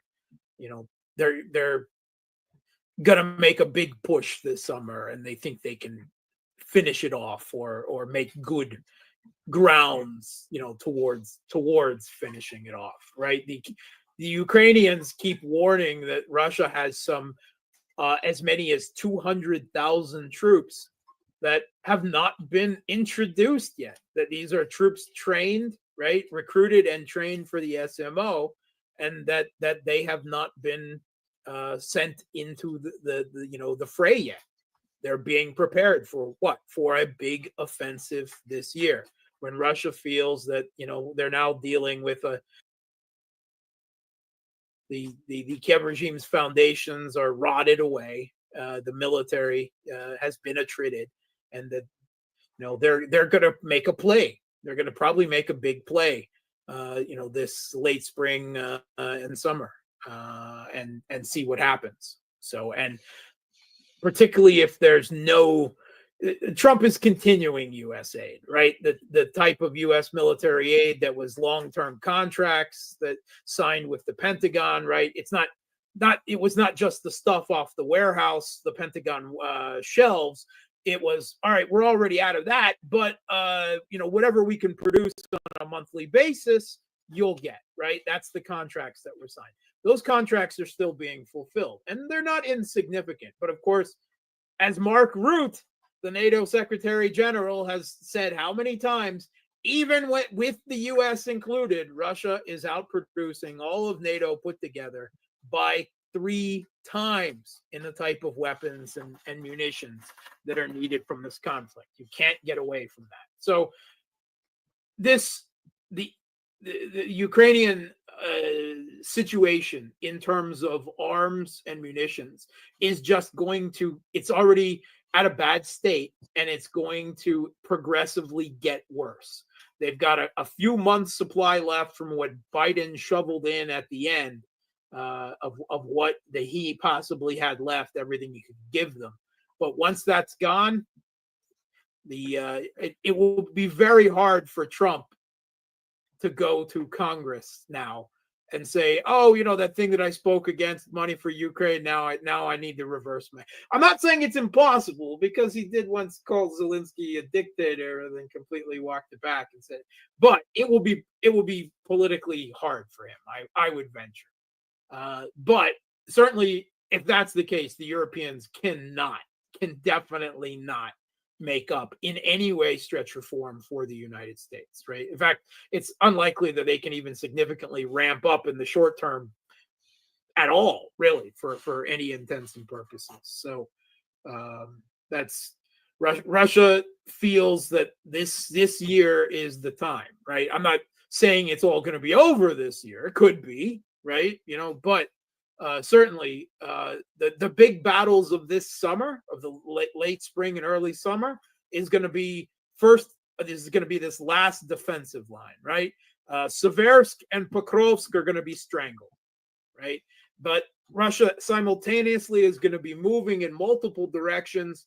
First on the southernmost of this last defensive line, Konstantinovka, and then on Slavyansk and Kramatorsk. And no matter what, unless there is some huge black swan, Martians invade or something like that, then Russia will take all of the Donbass this year, and they'll be moving into the Dnipropetrovsk region, into the Sumy region, into Zaporozhye, potentially towards Orehov, and then Zaporozhye city. There's lots of talk and chatter about the possibility of a contested river crossing for Kherson City. I don't know about that, right? The problem with Odessa is really hard geographically, right? Russia doesn't have Russia does not have the ability to make an amphibious assault to take Odessa, right? Even the Soviet Union went up Kiev and down when they liberated it from the Nazis, right? So Russia would have to first make a contested crossing against Kherson City, and then another contested crossing against Nikolaev, and then on to Odessa. That would be very difficult, right? So it is a lot more likely that Russia would move on Kiev first, and then demand Odessa as part of unconditional surrender. That is, you cut it off. Basically, cut Odessa off where it has no support from anywhere. Well, preferably not even to go militarily. Preferably, probably to get it as part of unconditional surrender terms, right? Well, so, the last thing I'll say, Mark, is all of these things sounds all good and fluffy, and it sounds like the Russians have the initiative. However, I don't think it's going to do the Russians any good, because this is just 3 hours ago. European leaders that's just 3 hours ago, Mark, united in support of Ukraine, speaking at the Ukraine Security Summit. Which European leaders? Yep, look, there we go, right there. Sir Keir Starmer said Europe is mobilizing on a scale not seen for decades to be ready to sustain a peace deal in Ukraine. Well, Mark, I know the Russians have plans and they're moving on this city and that city, but I don't know if you saw those three guys. They got stern looks on their face, and I'm pretty sure they're going to have a sternly worded document as a result of this summit. Now, how are the Russians going to stand up to a sternly worded document? Said that is a sternly worded political theater. That's all it is. They got dark seats. You know what kills me? If you look at the pictures, the looks on their faces. And you can see that Starmer, his hands are like this. He's like, look, I'm laying it out. This is the plan, blah, blah, blah. Now, we don't exactly have troops, weapons, things, planes, tanks, none of that stuff, okay? But, notwithstanding the fact that militarily we got bupkis, we're in it. We got you covered, buddy. Mark Svoboda, everybody finds you got to wonder whether they're more delusional than Zelensky.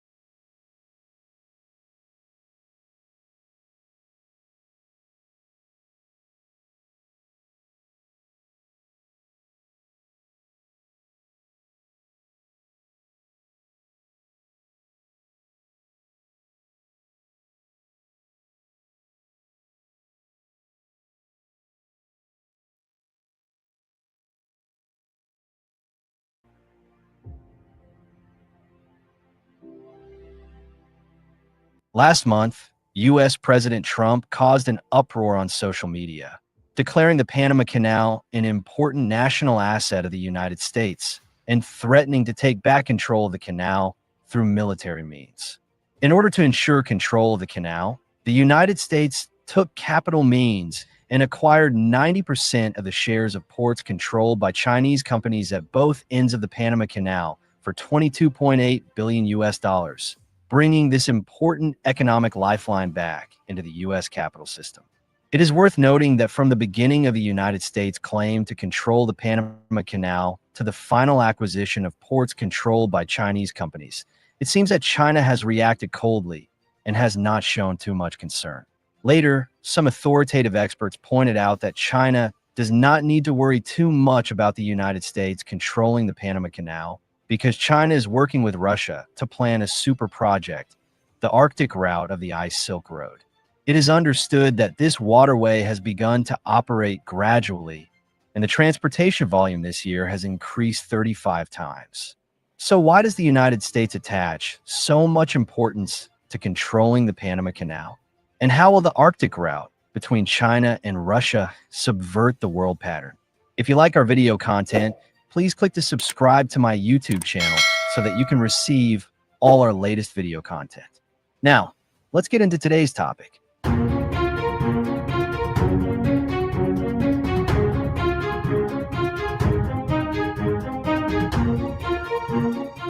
Everyone should know the Panama Canal, an artificial waterway connecting the Atlantic and Pacific Oceans, which has played a vital role in global shipping since its opening. As far as I know, the Panama Canal is the throat of global shipping. It is 81 kilometers long and handles about 5% of the world's trade goods each year. Every year, about 13,000 to 14,000 ships pass through the canal, connecting 1,920 ports in about 170 countries and regions. For Panama, the canal is almost the lifeblood of its economy, with revenue reaching $4.986 billion in fiscal year 2024, accounting for 6% of the country's GDP. If you add in logistics, ports, and other industries related to the canal, the overall contribution rate is even as high as 30%. However, what you may not know is that although the Panama Canal is now owned by Panama, it has always been a territory of the United States.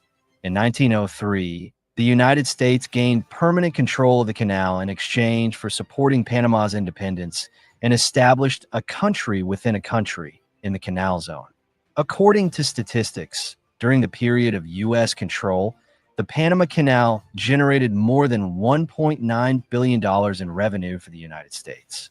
It was not until December 1999 that the United States completely handed over the canal to Panama in accordance with the Panama Canal Treaty signed in 1977. However, even so, the United States still maintains its influence on the canal in many ways.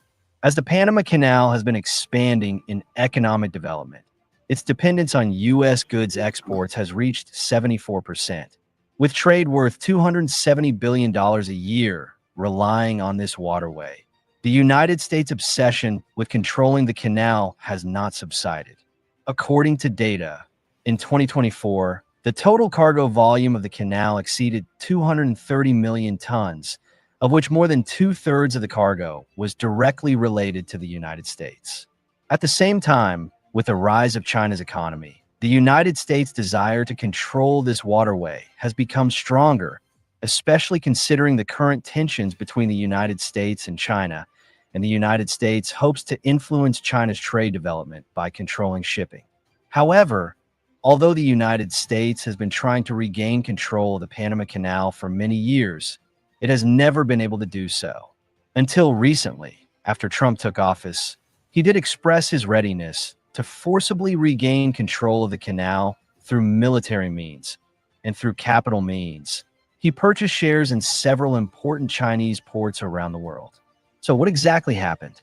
As far as I know, in March 2025, the United States acquired 90% of the shares of the ports at both ends of the Panama Canal through the BlackRock Consortium for $22.8 billion and reincorporated the economic lifeline of the canal into the U.S. capital system. The two ports, Balboa Port and Cristobal Port, were once operated by companies under Chinese entrepreneur Li Ka-shing. The Chinese company sold the two ports to the American BlackRock Group for $22.8 billion. And this move was seen as a key step for the United States to strengthen its control over the throat lock of the Panama Canal. In the future, the United States may take discriminatory measures against Chinese ships by controlling these ports, such as raising tolls, delaying navigation, and even imposing an embargo on the grounds of national security. Then, the U.S. media reported that the Pentagon had received an order from the White House to immediately provide a reliable military option to ensure that the United States can use the Panama Canal without restrictions. However, Trump's argument that the United States paid a huge price to build the canal was strongly refuted by Panamanian President Moreno, who said that Panama would never compromise with the United States. So, can the United States really achieve its goals successfully? In fact, there are reasons why the Panamanian president dared to refute the United States. In today's era, it is obviously irrational to use military threats to force Panama to hand over control of the canal. From an economic perspective, the daily toll of the Panama Canal is as high as 18 million US dollars, and it is supported by a huge trade network covering 1,920 ports in 170 countries. If a military blockade occurs, about 30% of the goods will have to detour through the Suez Canal or around the Cape of Good Hope, which will increase the transportation cost of a single box by 9% to 22%. This will undoubtedly bring a huge impact on global trade. More seriously, the transfer of control of the canal may trigger a domino effect. Considering that the Suez Canal has been affected by the Israeli-Palestinian conflict, if the Panama Canal is blocked again, the global shipping network will be paralyzed. The International Shipping Association has issued a warning that this situation may cause a loss of 0.5% to 1% of global GDP, equivalent to hundreds of billions of US dollars in economic losses. If the United States really takes the canal by force, the consequences of this action will go far beyond Latin America and may cause a huge shock to the global supply chain. As the Golden Waterway connecting the Atlantic and Pacific Oceans, the Panama Canal carries 5% of the world's trade volume, with about 14,000 ships passing through it each year. If a military occupation occurs, it may lead to the interruption of the canal's operations, forcing ships to detour around Cape Horn in South America, which will increase the voyage by 11,000 kilometers, and transportation costs will soar by 15% to 20%. American consumers may face rising commodity prices, while Latin American countries' agricultural and mineral exports will also suffer. Therefore, once the United States attempts to dominate the Panama Canal by military means, it will not only face Panama, but the entire global shipping economy. In addition, the United States hopes to restrict the shipping plan of Chinese ships by controlling ports, but has recently encountered new challenges. The main reason is that in 2025, China and Russia jointly promoted a new route, the Arctic route. After my investigation, the Arctic route is not a simple route, but consists of three main parts: the Northeast Passage, the Central Passage, and the Northwest Passage. The Northeast Passage runs along Russia's northern coastline, connecting Asia and Europe. The Central Passage crosses the North Pole directly, which is theoretically the shortest route, but the ice in this area is the most severe. The Northwest Passage passes through the archipelago in northern Canada and Greenland, connecting the Pacific and Atlantic Oceans. The first section of the Arctic route departs from the Berlast Logistics Center in Moscow Oblast, and the goods are transported by rail to the port of Arkhangelsk. The entire journey is about 1,200 kilometers. The second section departs from the port of Arkhangelsk along the Northeast Passage, which is the main part of the Arctic route, and travels by sea to Cape Dezhnev in the Bering Strait. This section is about 5,600 kilometers. The third section starts from the Bering Strait, along the route along the west coast of the North Pacific, and finally arrives at the coastal ports of China. The journey is about 6,600 kilometers. This route is considered to be the best channel for China to connect with Western countries. The total mileage of the entire Arctic route is about 13,200 kilometers, and the entire transportation process takes about 20 to 25 days.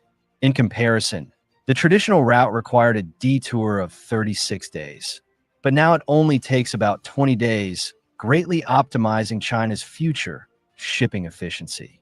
At the St. Petersburg International Economic Forum in June 2024, a Chinese emerging shipping company signed a cooperation agreement with a Russian state, Atomic Energy Corporation, to form a fleet capable of sailing in the Arctic route all year round. In addition, the two sides will build the first batch of 5 ARC-7 class polar container ships, and the first ship is expected to be put into operation in 2027. By then, China and Russia will achieve the goal of sailing in the Northeast Passage from summer and autumn to year-round navigation. According to Russian data, the cargo volume along the Northeast Passage of the Arctic route has increased from 4 million tons in 2014 to 46 million tons in 2024. This growth is enough to prove that the importance of the Arctic route as a trade channel is increasing year by year. Russia hopes that through cooperation with China, the cargo transportation volume of the Arctic route can reach 270 million tons by 2030. In contrast, the Panama Canal faces many limitations. The first is the high tolls. The cost of a large container ship passing through the Panama Canal is as high as more than 200,000 US dollars. Secondly, there is the size limit. The canal's locks are only 33.5 meters wide and no more than 294 meters long, which means that many modern large ships cannot pass through it all. On the other hand, although the Arctic route is controlled in part by Canada and in part by Russia, it is obviously hopeless for the United States to control this route. What's more, the relationship between the United States and Canada is becoming increasingly tense, and China is the largest buyer of Russian energy and trade. Although the Arctic route used to be difficult for trade ships to pass due to the heavy ice, in fact, China and Russia have long been prepared for this. Both sides have led trade ships to move forward smoothly by vigorously developing icebreakers. In fact, the canals that the United States wants to control are not limited to the Panama Canal. The Suez Canal, connecting the Red Sea and the Mediterranean, is one of the most convenient waterways between Asia and Europe. The Red Sea is one of the most important trade corridors and energy transportation channels in the world. About 12% of cargo transportation and nearly 1/3 of container trade need to pass through here every year. Today, trade accounts for 1/3 to 1/4 of the global economy, and nearly 90% of global trade transportation relies on sea transportation. Therefore, facing such a huge cake, Trump will naturally not let it go easily. In March this year, the U.S. Federal Maritime Commission officially launched a special review of the world's 7 major straits and waterways, which carry more than 90% of the world's bulk commodity transportation. From this point, it is not difficult to see that the United States is trying to dominate the world economy by controlling global shipping. So, do you think the United States can succeed? To not miss out on our future projects and news updates, please make sure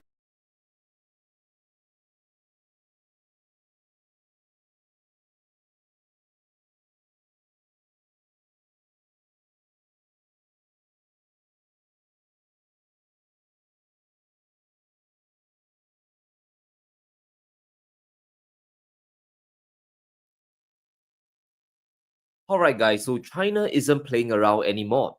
And if you're Beijing, what the US is doing is both an insult and a big economic threat. It's a clear and present danger.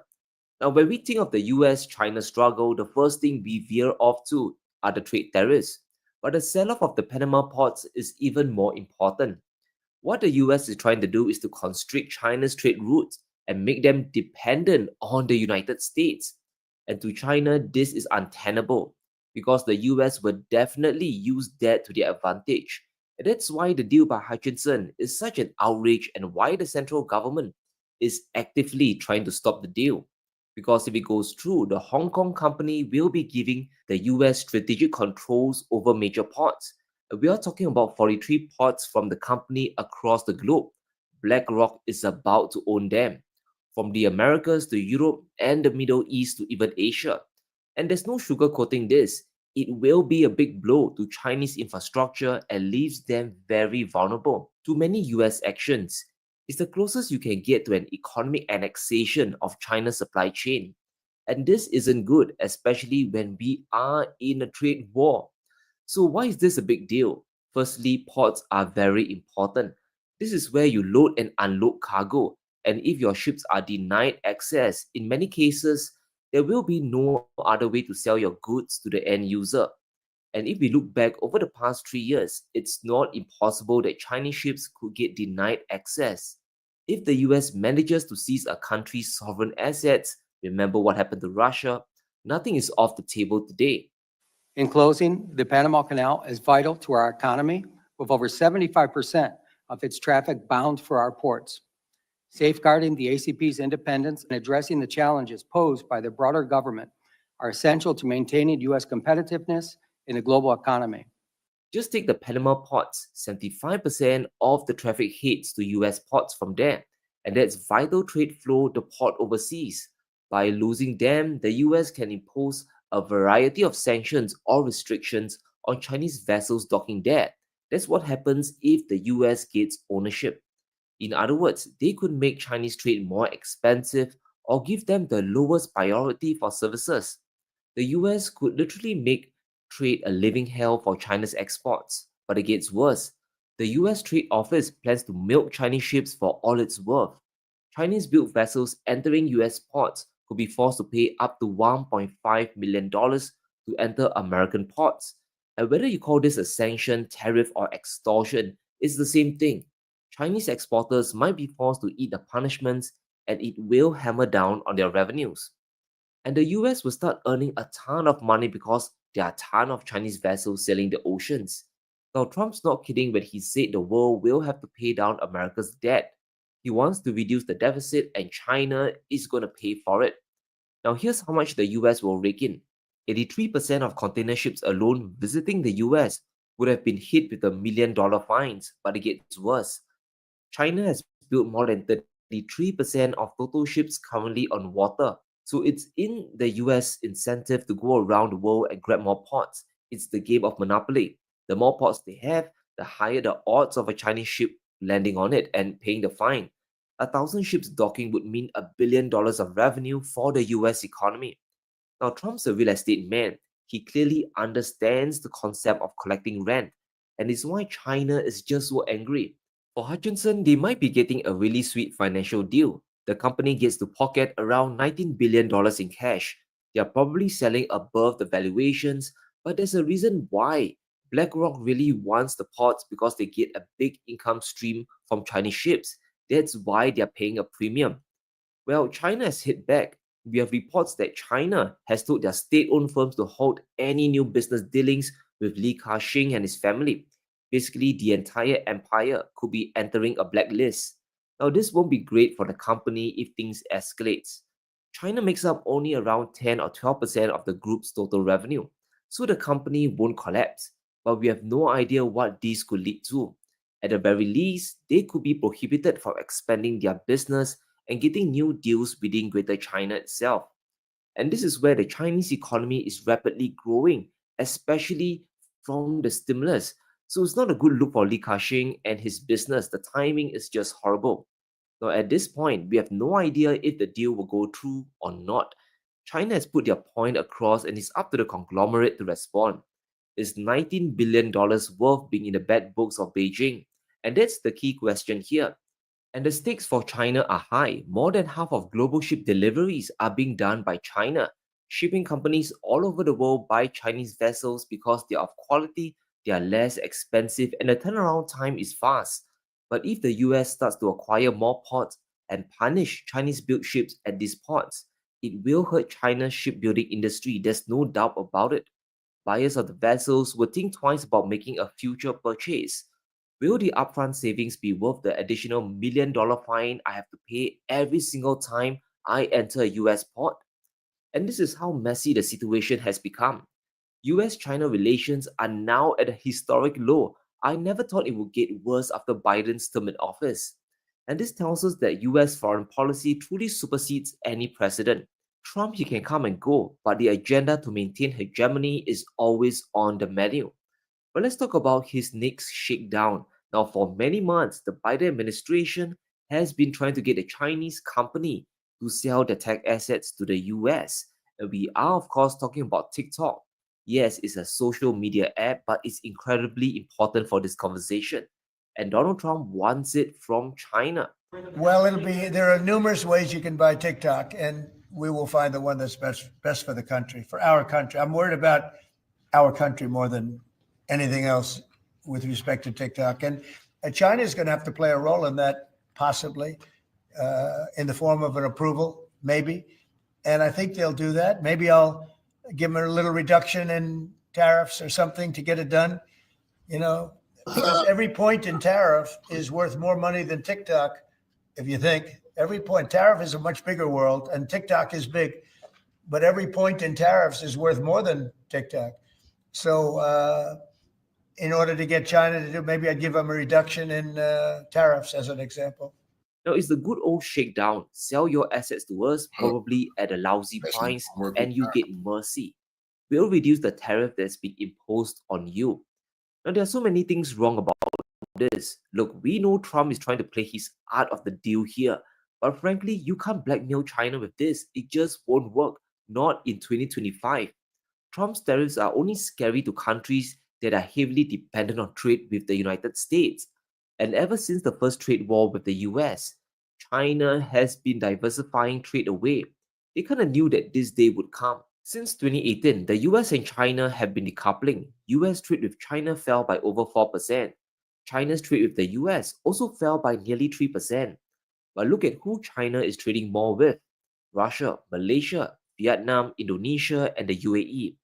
And all these countries are either part of BRICS or they have very close relations with China. So Beijing started to shift dependency from the US to the rest of the world. I would rather give 2% of my trade each to 10 countries than 20% to one single country. It's a key reason why China isn't really perturbed by the tariff war so far. They have other outlets to sell to. So if Trump cuts away all Chinese exports tomorrow, the inflation impact might hurt the US more. And who can take the punch? The US can't cut China from the dollar system also without risking a total confidence collapse. This chart is supremely important. China exported over $500 billion worth of trade to the US in 2023. Now that sounds like a lot of money, but not really. China's economy is not very exposed to US trade. Exports to the US only accounts for less than 2% of GDP, and China's GDP last year was 5%. Even if US trade stops tomorrow, the Chinese economy won't suddenly collapse. It's a stark difference if you compare this to Vietnam, Mexico, and Canada. It's a big reason why Trump loves to go after his neighbors, because he knows their economies are too dependent on the US consumer. And this is why Beijing is so zen like a Shaolin monk. US tariffs will only hurt themselves more than China. And since Biden's term, this has been a recurring theme. The greatest enemy of the US is the United States themselves. All China needs to do to sit back and exploit on the mistakes. Now take USAID case for example. We know Trump wants to pull the plug on the program to save money. Now is there wasteful spending? Sure, I believe there's a ton of wasteful spending. But remember where the funds are going. Over $30 billion goes to aid that reaches the whole world. And this includes Eurasia, Africa, and Latin America. Besides giving money, it actually acts as an anchor on US economic and diplomatic influence. And if this gets reduced to zero, it leaves the door open. It creates a very big vacuum for another superpower to swoop in. Well, guess who just came in? It's China. They saw the mistake Trump made and they're positioning themselves to win friends and build influence. Now, money is not just a tool to punish people. It's a powerful asset that helps you build relations. And down the road, decades or years down the road, this relations helps to improve your economy, especially when it comes to exports. Now take Cambodia for example. The US cancelled two aid projects last month, one for child literacy and the other for nutrition. Now China came in with their aid agency and funded the programs that the US abandoned. And it's not a big sum, $40 million. Both the US and China can easily afford this. And this is the risk of Trump going to the extremes and turning inwards on virtually everything. China now has goodwill with the Cambodians, and when their economy grows, the Chinese will have first dibs. China's playbook is really simple. They just look at American mistakes and they do the exact opposite. Trump is making it very easy for them. It's not a tough act to follow. So will China sell TikTok for tariff relief? It won't happen, guys. China doesn't need US trade as much as Trump thinks. Besides, it also sends a bad signal to other Chinese firms that Beijing can be blackmailed, that they would sacrifice their technology assets just to dodge US tariffs. You will only encourage Trump to keep pushing the limits as well. And if you don't stand up now, Trump will keep demanding more stuff from China to sell more companies. It could be TikTok today, but it might be Alibaba or even Temu, the shopping app tomorrow. And things are getting quite hilarious. It's now the US that wants Chinese technology. TikTok has over 100 million US users every single month. So it's a big gold mine, not just for business, but to shape the narrative as well within the United States. So the desperation is clear for everyone to see. They really want to acquire the whole company. But they realize that Beijing itself might block the deal. Oracle now has a new deal on the table for them to provide security assurances and take a small stake in the new US TikTok entity. However, the algorithm will still be in Chinese hands.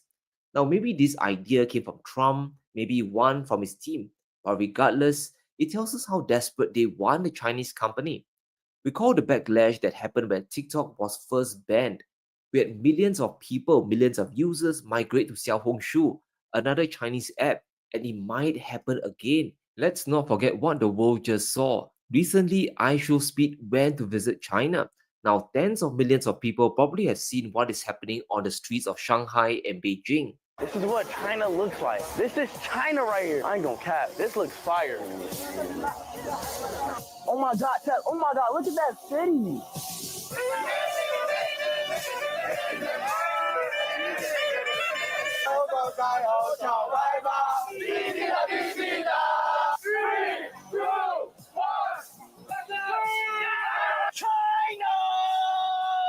China isn't collapsing, the buildings are not falling down, and yes, the food there is safe to eat.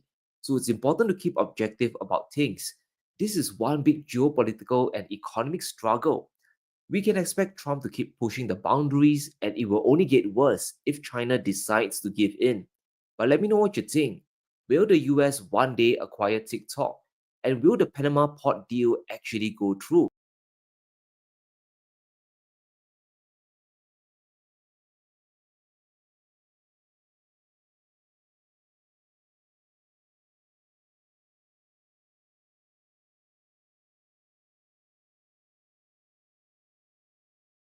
Official. The two most populous countries in the world have just announced a strategic shift in relations that potentially could turn out to be one of the most consequential geopolitical stories of the 21st century. India's Prime Minister Modi just revealed the truth about his relationship with China, and it's something you'll never hear about in traditional mainstream media. Our ties have been extremely strong with deep cultural connections. If we look back centuries, there's no real history of conflict between us. It has always been about learning from each other and understanding one another.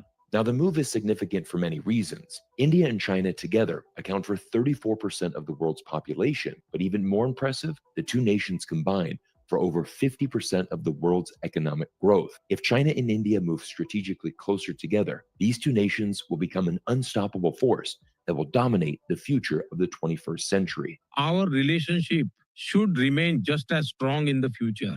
It should continue to grow. Instead of discord, we emphasize dialogue, because only through dialogue can we build a stable, cooperative relationship that serves the best interests of both nations. Prime Minister Modi said in this clip is so profound. While the United States is isolating itself on the global stage, passing tariffs and starting a global trade war, India and China have resolved their previous disputes and is setting forth on improved relations that Prime Minister Modi explains will have a profound effect on the world. Global stability and prosperity from China and India.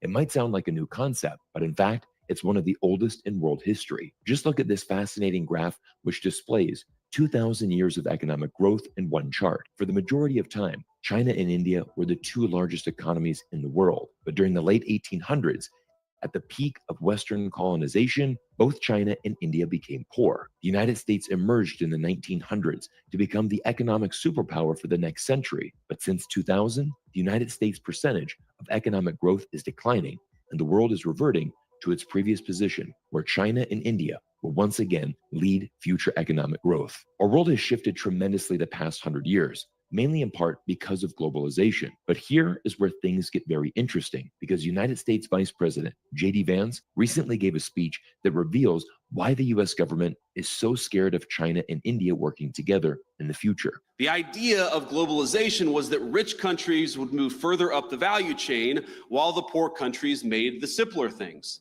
Now, we assumed that other nations would always trail us in the value chain, but it turns out that as they got better at the low end of the value chain, They also started catching up on the higher end. We were squeezed from both ends. To be honest, this is a truly remarkable speech from the vice president because it's the first time a U.S. politician has been honest about the United States' efforts around the world. Vance is arguing that globalization has failed because wealthy nations should have climbed higher up the value chain, while poorer countries stayed behind to just manufacture goods. In a U.S. politician's perfect world, countries like China and India could manufacture all the products American consumers need, but ideally, they would stay poor and never reach the level of the United States. Of course, the complete opposite has happened. China didn't just become the global leader in manufacturing. China began designing and building their own companies that could compete against their Western counterparts. China was never going to be content with just being a source of cheap labor indefinitely. Instead, China produced its own supply chains and now dominates many of the most important industries that will lead the future of our world. Just take a look at this fascinating article from the Financial Times, which shares that China has now delayed approval of BYD's Mexico plan amid fears tech could leak to the US. Honestly, this is a remarkable shift. For years, the United States routinely accused China of technology theft. Now, the opposite might happen. China is worried that the United States might steal technology from them. The tables have completely reversed. And now you can understand why the average US politician is so frustrated with China and India rising up and working together. J.D. Vance admitted globalization's true aim was never to reduce global inequality, but to cement it. But our world has changed forever. China is already the largest economy in the world when measured in terms of purchasing power parity, and India is quickly rising and is now forecasted to surpass both the Japanese and German economies by 2030. Indeed, the 21st century belongs to Asia. Everyone, today's video is going to break down how China and India will work together to reshape the world economy. We're going to break down how under Donald Trump, the United States is quickly losing control, and most importantly, what all of this means for you. But before I reveal this, I want to talk about a growing trend I'm seeing, which is people moving away from big tech platforms. It's no secret that massive companies like Google and Facebook sell user data. And in today's day of fraud and spam, you need to safeguard your future. And today's video sponsor, Proton Mail, is going to help you keep one of the most important things in your life more secure, and that is your inbox. Now, the switch from Gmail to Proton was a no-brainer. My Gmail receives spam emails and fraud emails regularly, but Proton Mail is one of the few mail email services that protects users' personal information from being monetized or misused by tech giants. And here are 3 unique features that I love about Proton Mail. Number 1, email aliases. Proton Mail offers unlimited email aliases, allowing you to create unique email addresses to protect your primary inbox from spam and enhance your privacy across online services. Number 2, dark web monitoring. Proton Mail helps protect your identity by alerting you if your email address or other personal information appears on the dark web. And number 3, the fight against big tech. Proton Mail offers one of the few genuine tools that protects users' personal information from being monetized or misused by tech giants. Switching is easy and can be done in a few clicks. To secure your information in 2025, simply visit proton.me/Cyrus to get up to 30% off the Mail Plus plan. But now let's get back to our story and explain how Trump is not only injecting economic uncertainty, but geopolitical uncertainty across the world and bringing together countries in unprecedented fashion. Just look at this headline from the Asia Media Center, which states, Trump 2.0 shock forces Japan and Korea to consider where they stand in the world. You see, it's not just India and China that are improving relations to take advantage of the new multipolar world we live in. Just last week, top diplomats from China, Japan, and South Korea met in Tokyo to forge a new path forward together amid escalating global uncertainty. The Japanese foreign minister said it best. Given the increasingly severe international situation, I believe we may truly be at a turning point in history. And honestly, this is truly a remarkable story that's developing. For decades, the United States has been the closest ally and most important trading partner for both Japan and Korea. But in just 2 months of Trump's return to the White House, the door has been open for China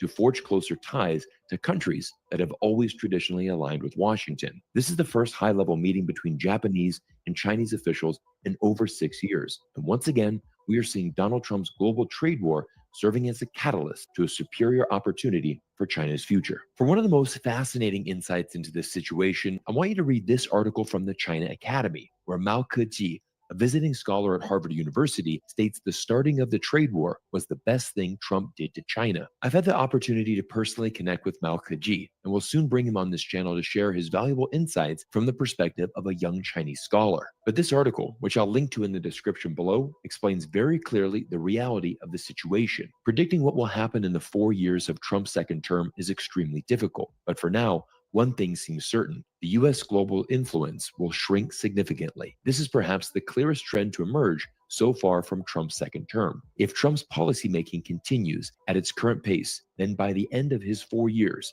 the US alliance system, the dollar status as a global currency, America's influence over multilateral institutions, its military presence across the world, and even its ideological and media dominance will all be significantly diminished. This is a deliberate choice by the Trump administration. To be honest, I absolutely love the calm, rational analysis from Mao Keji here. Donald Trump is changing everything in the US government and aggressively moving in directions we have never seen before from a US president. The aggressive moves have caused fear and panic in global market. Essentially, every time Trump announces a new tariff, the stock market goes down. Every time he announces a delay in tariff, the stock market goes back up. Like we mentioned at the start of this video, Trump brings an incredible amount of political and financial instability to both the domestic and international market. But if Trump continues down this path, it will result in a world that will become less reliant on the United States. And in fact, this is exactly why we have shifted to a new multipolar world where countries now have many options. Through China's Belt and Road Initiative and its advanced developed economy, China has become a reliable trading partner for the vast majority of developing countries around the world. But with Trump leading the United States down a new path where America's global influence will be reduced, more countries will follow in the footsteps of India, Japan, and Korea and shift closer to China to counterbalance Trump's global trade war. I found this analysis from this Chinese scholar fascinating because it really gives an amazing perspective of why so many Chinese people actually preferred Donald Trump to win the recent US election. Many Americans falsely believed that China fears President Trump, but the reality is far from the truth. Trump's nickname in China is 建国统治, which literally translates to comrade nation builder. It's a fun way of basically stating that Trump's tariffs and trade war against China is actually helping China grow as a nation. Once again, just listen to Mao Keji explain what many Chinese scholars and intellectuals are currently thinking. To be honest, I don't particularly care whether Trump is beneficial or harmful to China. He is only a marginal variable for China. China is a vast country with a large population and a massive industrial base. In many cases, so long as its domestic affairs are well managed, there is no need to fear a volatile international situation. The most beneficial thing Trump did for China during his first term was launching the trade and tech war. This was a wake-up call that made China realize the urgency of developing independent and controllable technology pathways and accelerating its transition towards smart technologies. Without Trump's policy of extreme pressure, no Chinese government department or domestic enterprise would have been able to drive the transition to domestic alternatives. Ultimately, whether something is beneficial or harmful depends on how well China can absorb external shocks. At the end of the day, strengthening China's capabilities and focusing on domestic priorities is probably more important than anything else. There is no need to fixate on Trump. But as we come to the conclusion of today's video, I'll leave you with one final insight from Mao Keji,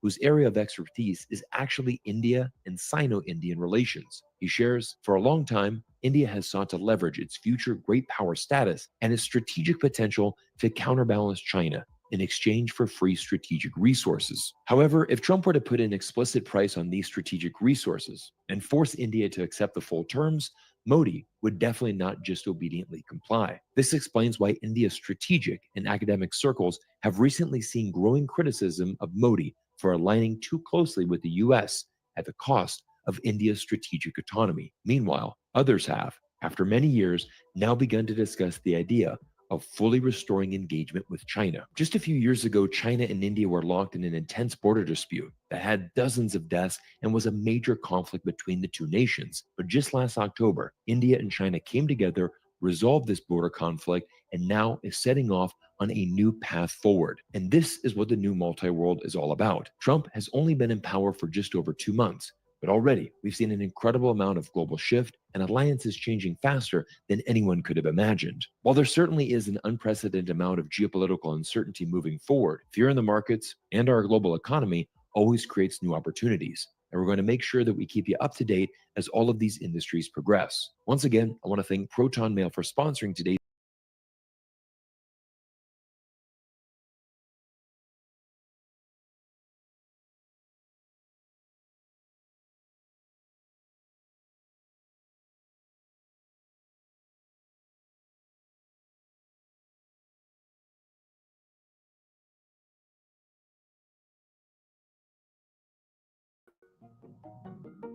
Welcome back to World Affairs in Context, everyone. Thank you so much for being here.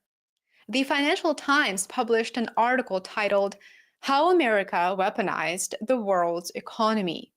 Even several months ago, it used to be perceived as anti-American, anti-US to admit that using the US dollar as a weapon by imposing financial and economic sanctions on other states is a failing policy and will end up backfiring.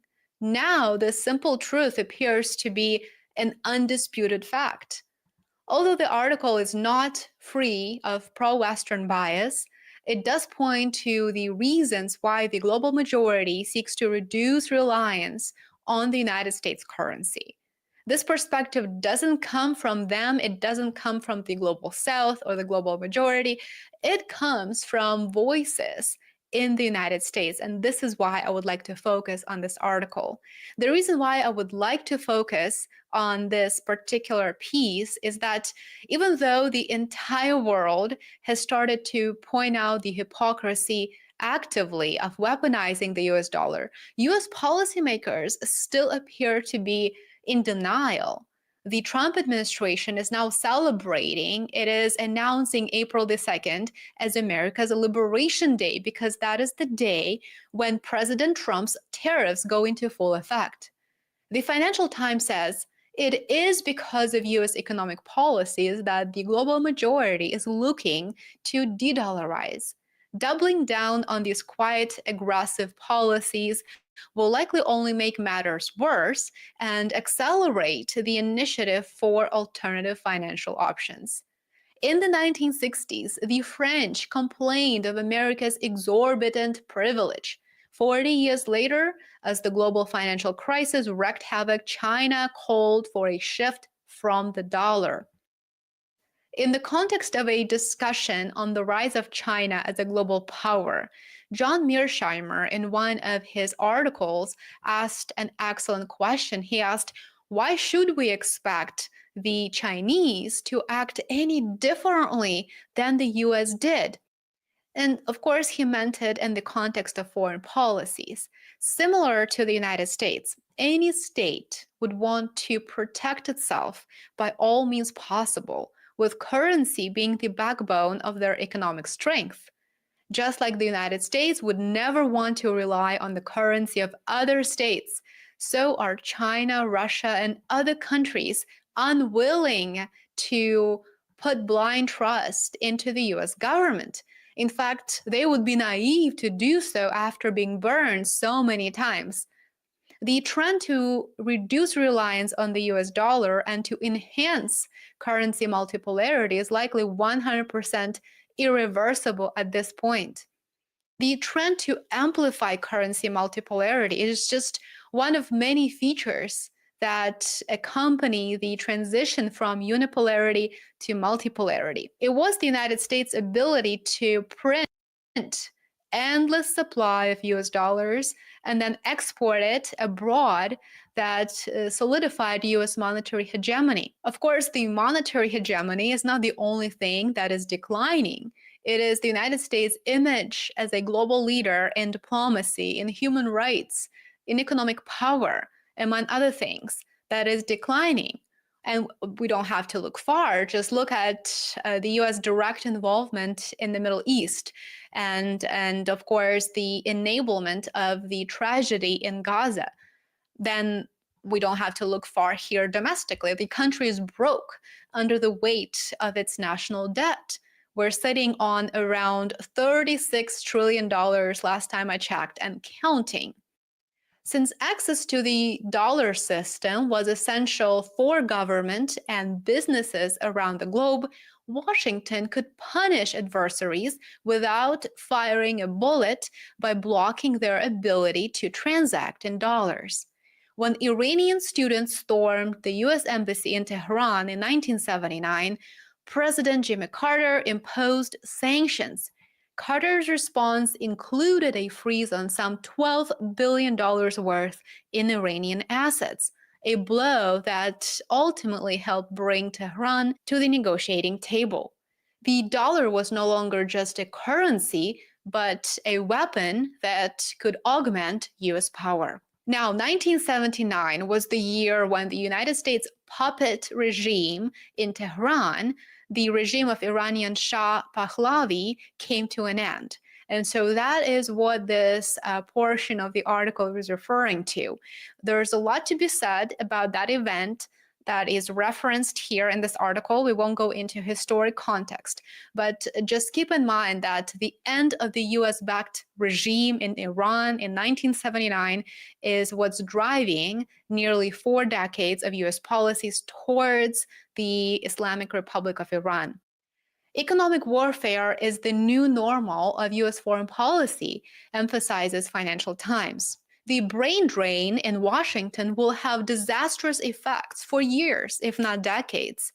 At a minimum, the approach to economic warfare will become much less strategic and far more heavy-handed. American economic warriors often shoot from the hip, forced to react to crises without much advanced planning. And yes, I fully agree with that statement. It is because of poor planning and lack of understanding of other countries' policies and the brain drain in DC that we keep doubling down on economic policies that have already proven a failure. For example, take nearly 20,000, I believe the number is much higher actually, but somewhere around 20,000 sanctions put on Russia.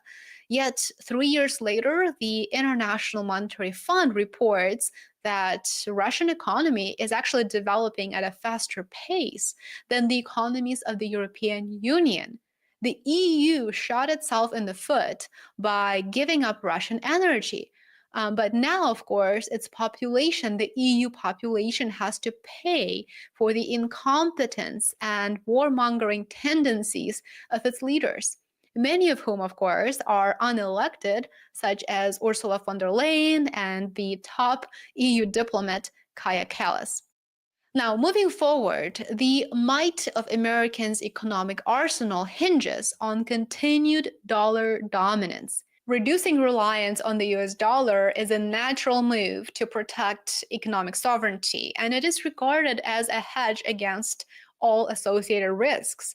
It's no longer discussed in the context of a boogeyman such as China or Russia or Iran seeking to inflict the most damage on the United States. No, and in fact, it has never been that way. It has never been about that, because given that the US dollar is a global reserve currency and global trade and the flow of foreign direct investments benefit emerging economies, it has never really been about ditching the US dollar. The point is to create alternatives, which of course would work to reduce demand for the US dollar, weaken it as a reserve currency, but it would also bring more stability ultimately in the long run to a world where multiple centers of power balance each other and coexist without attempting to become a new hegemon.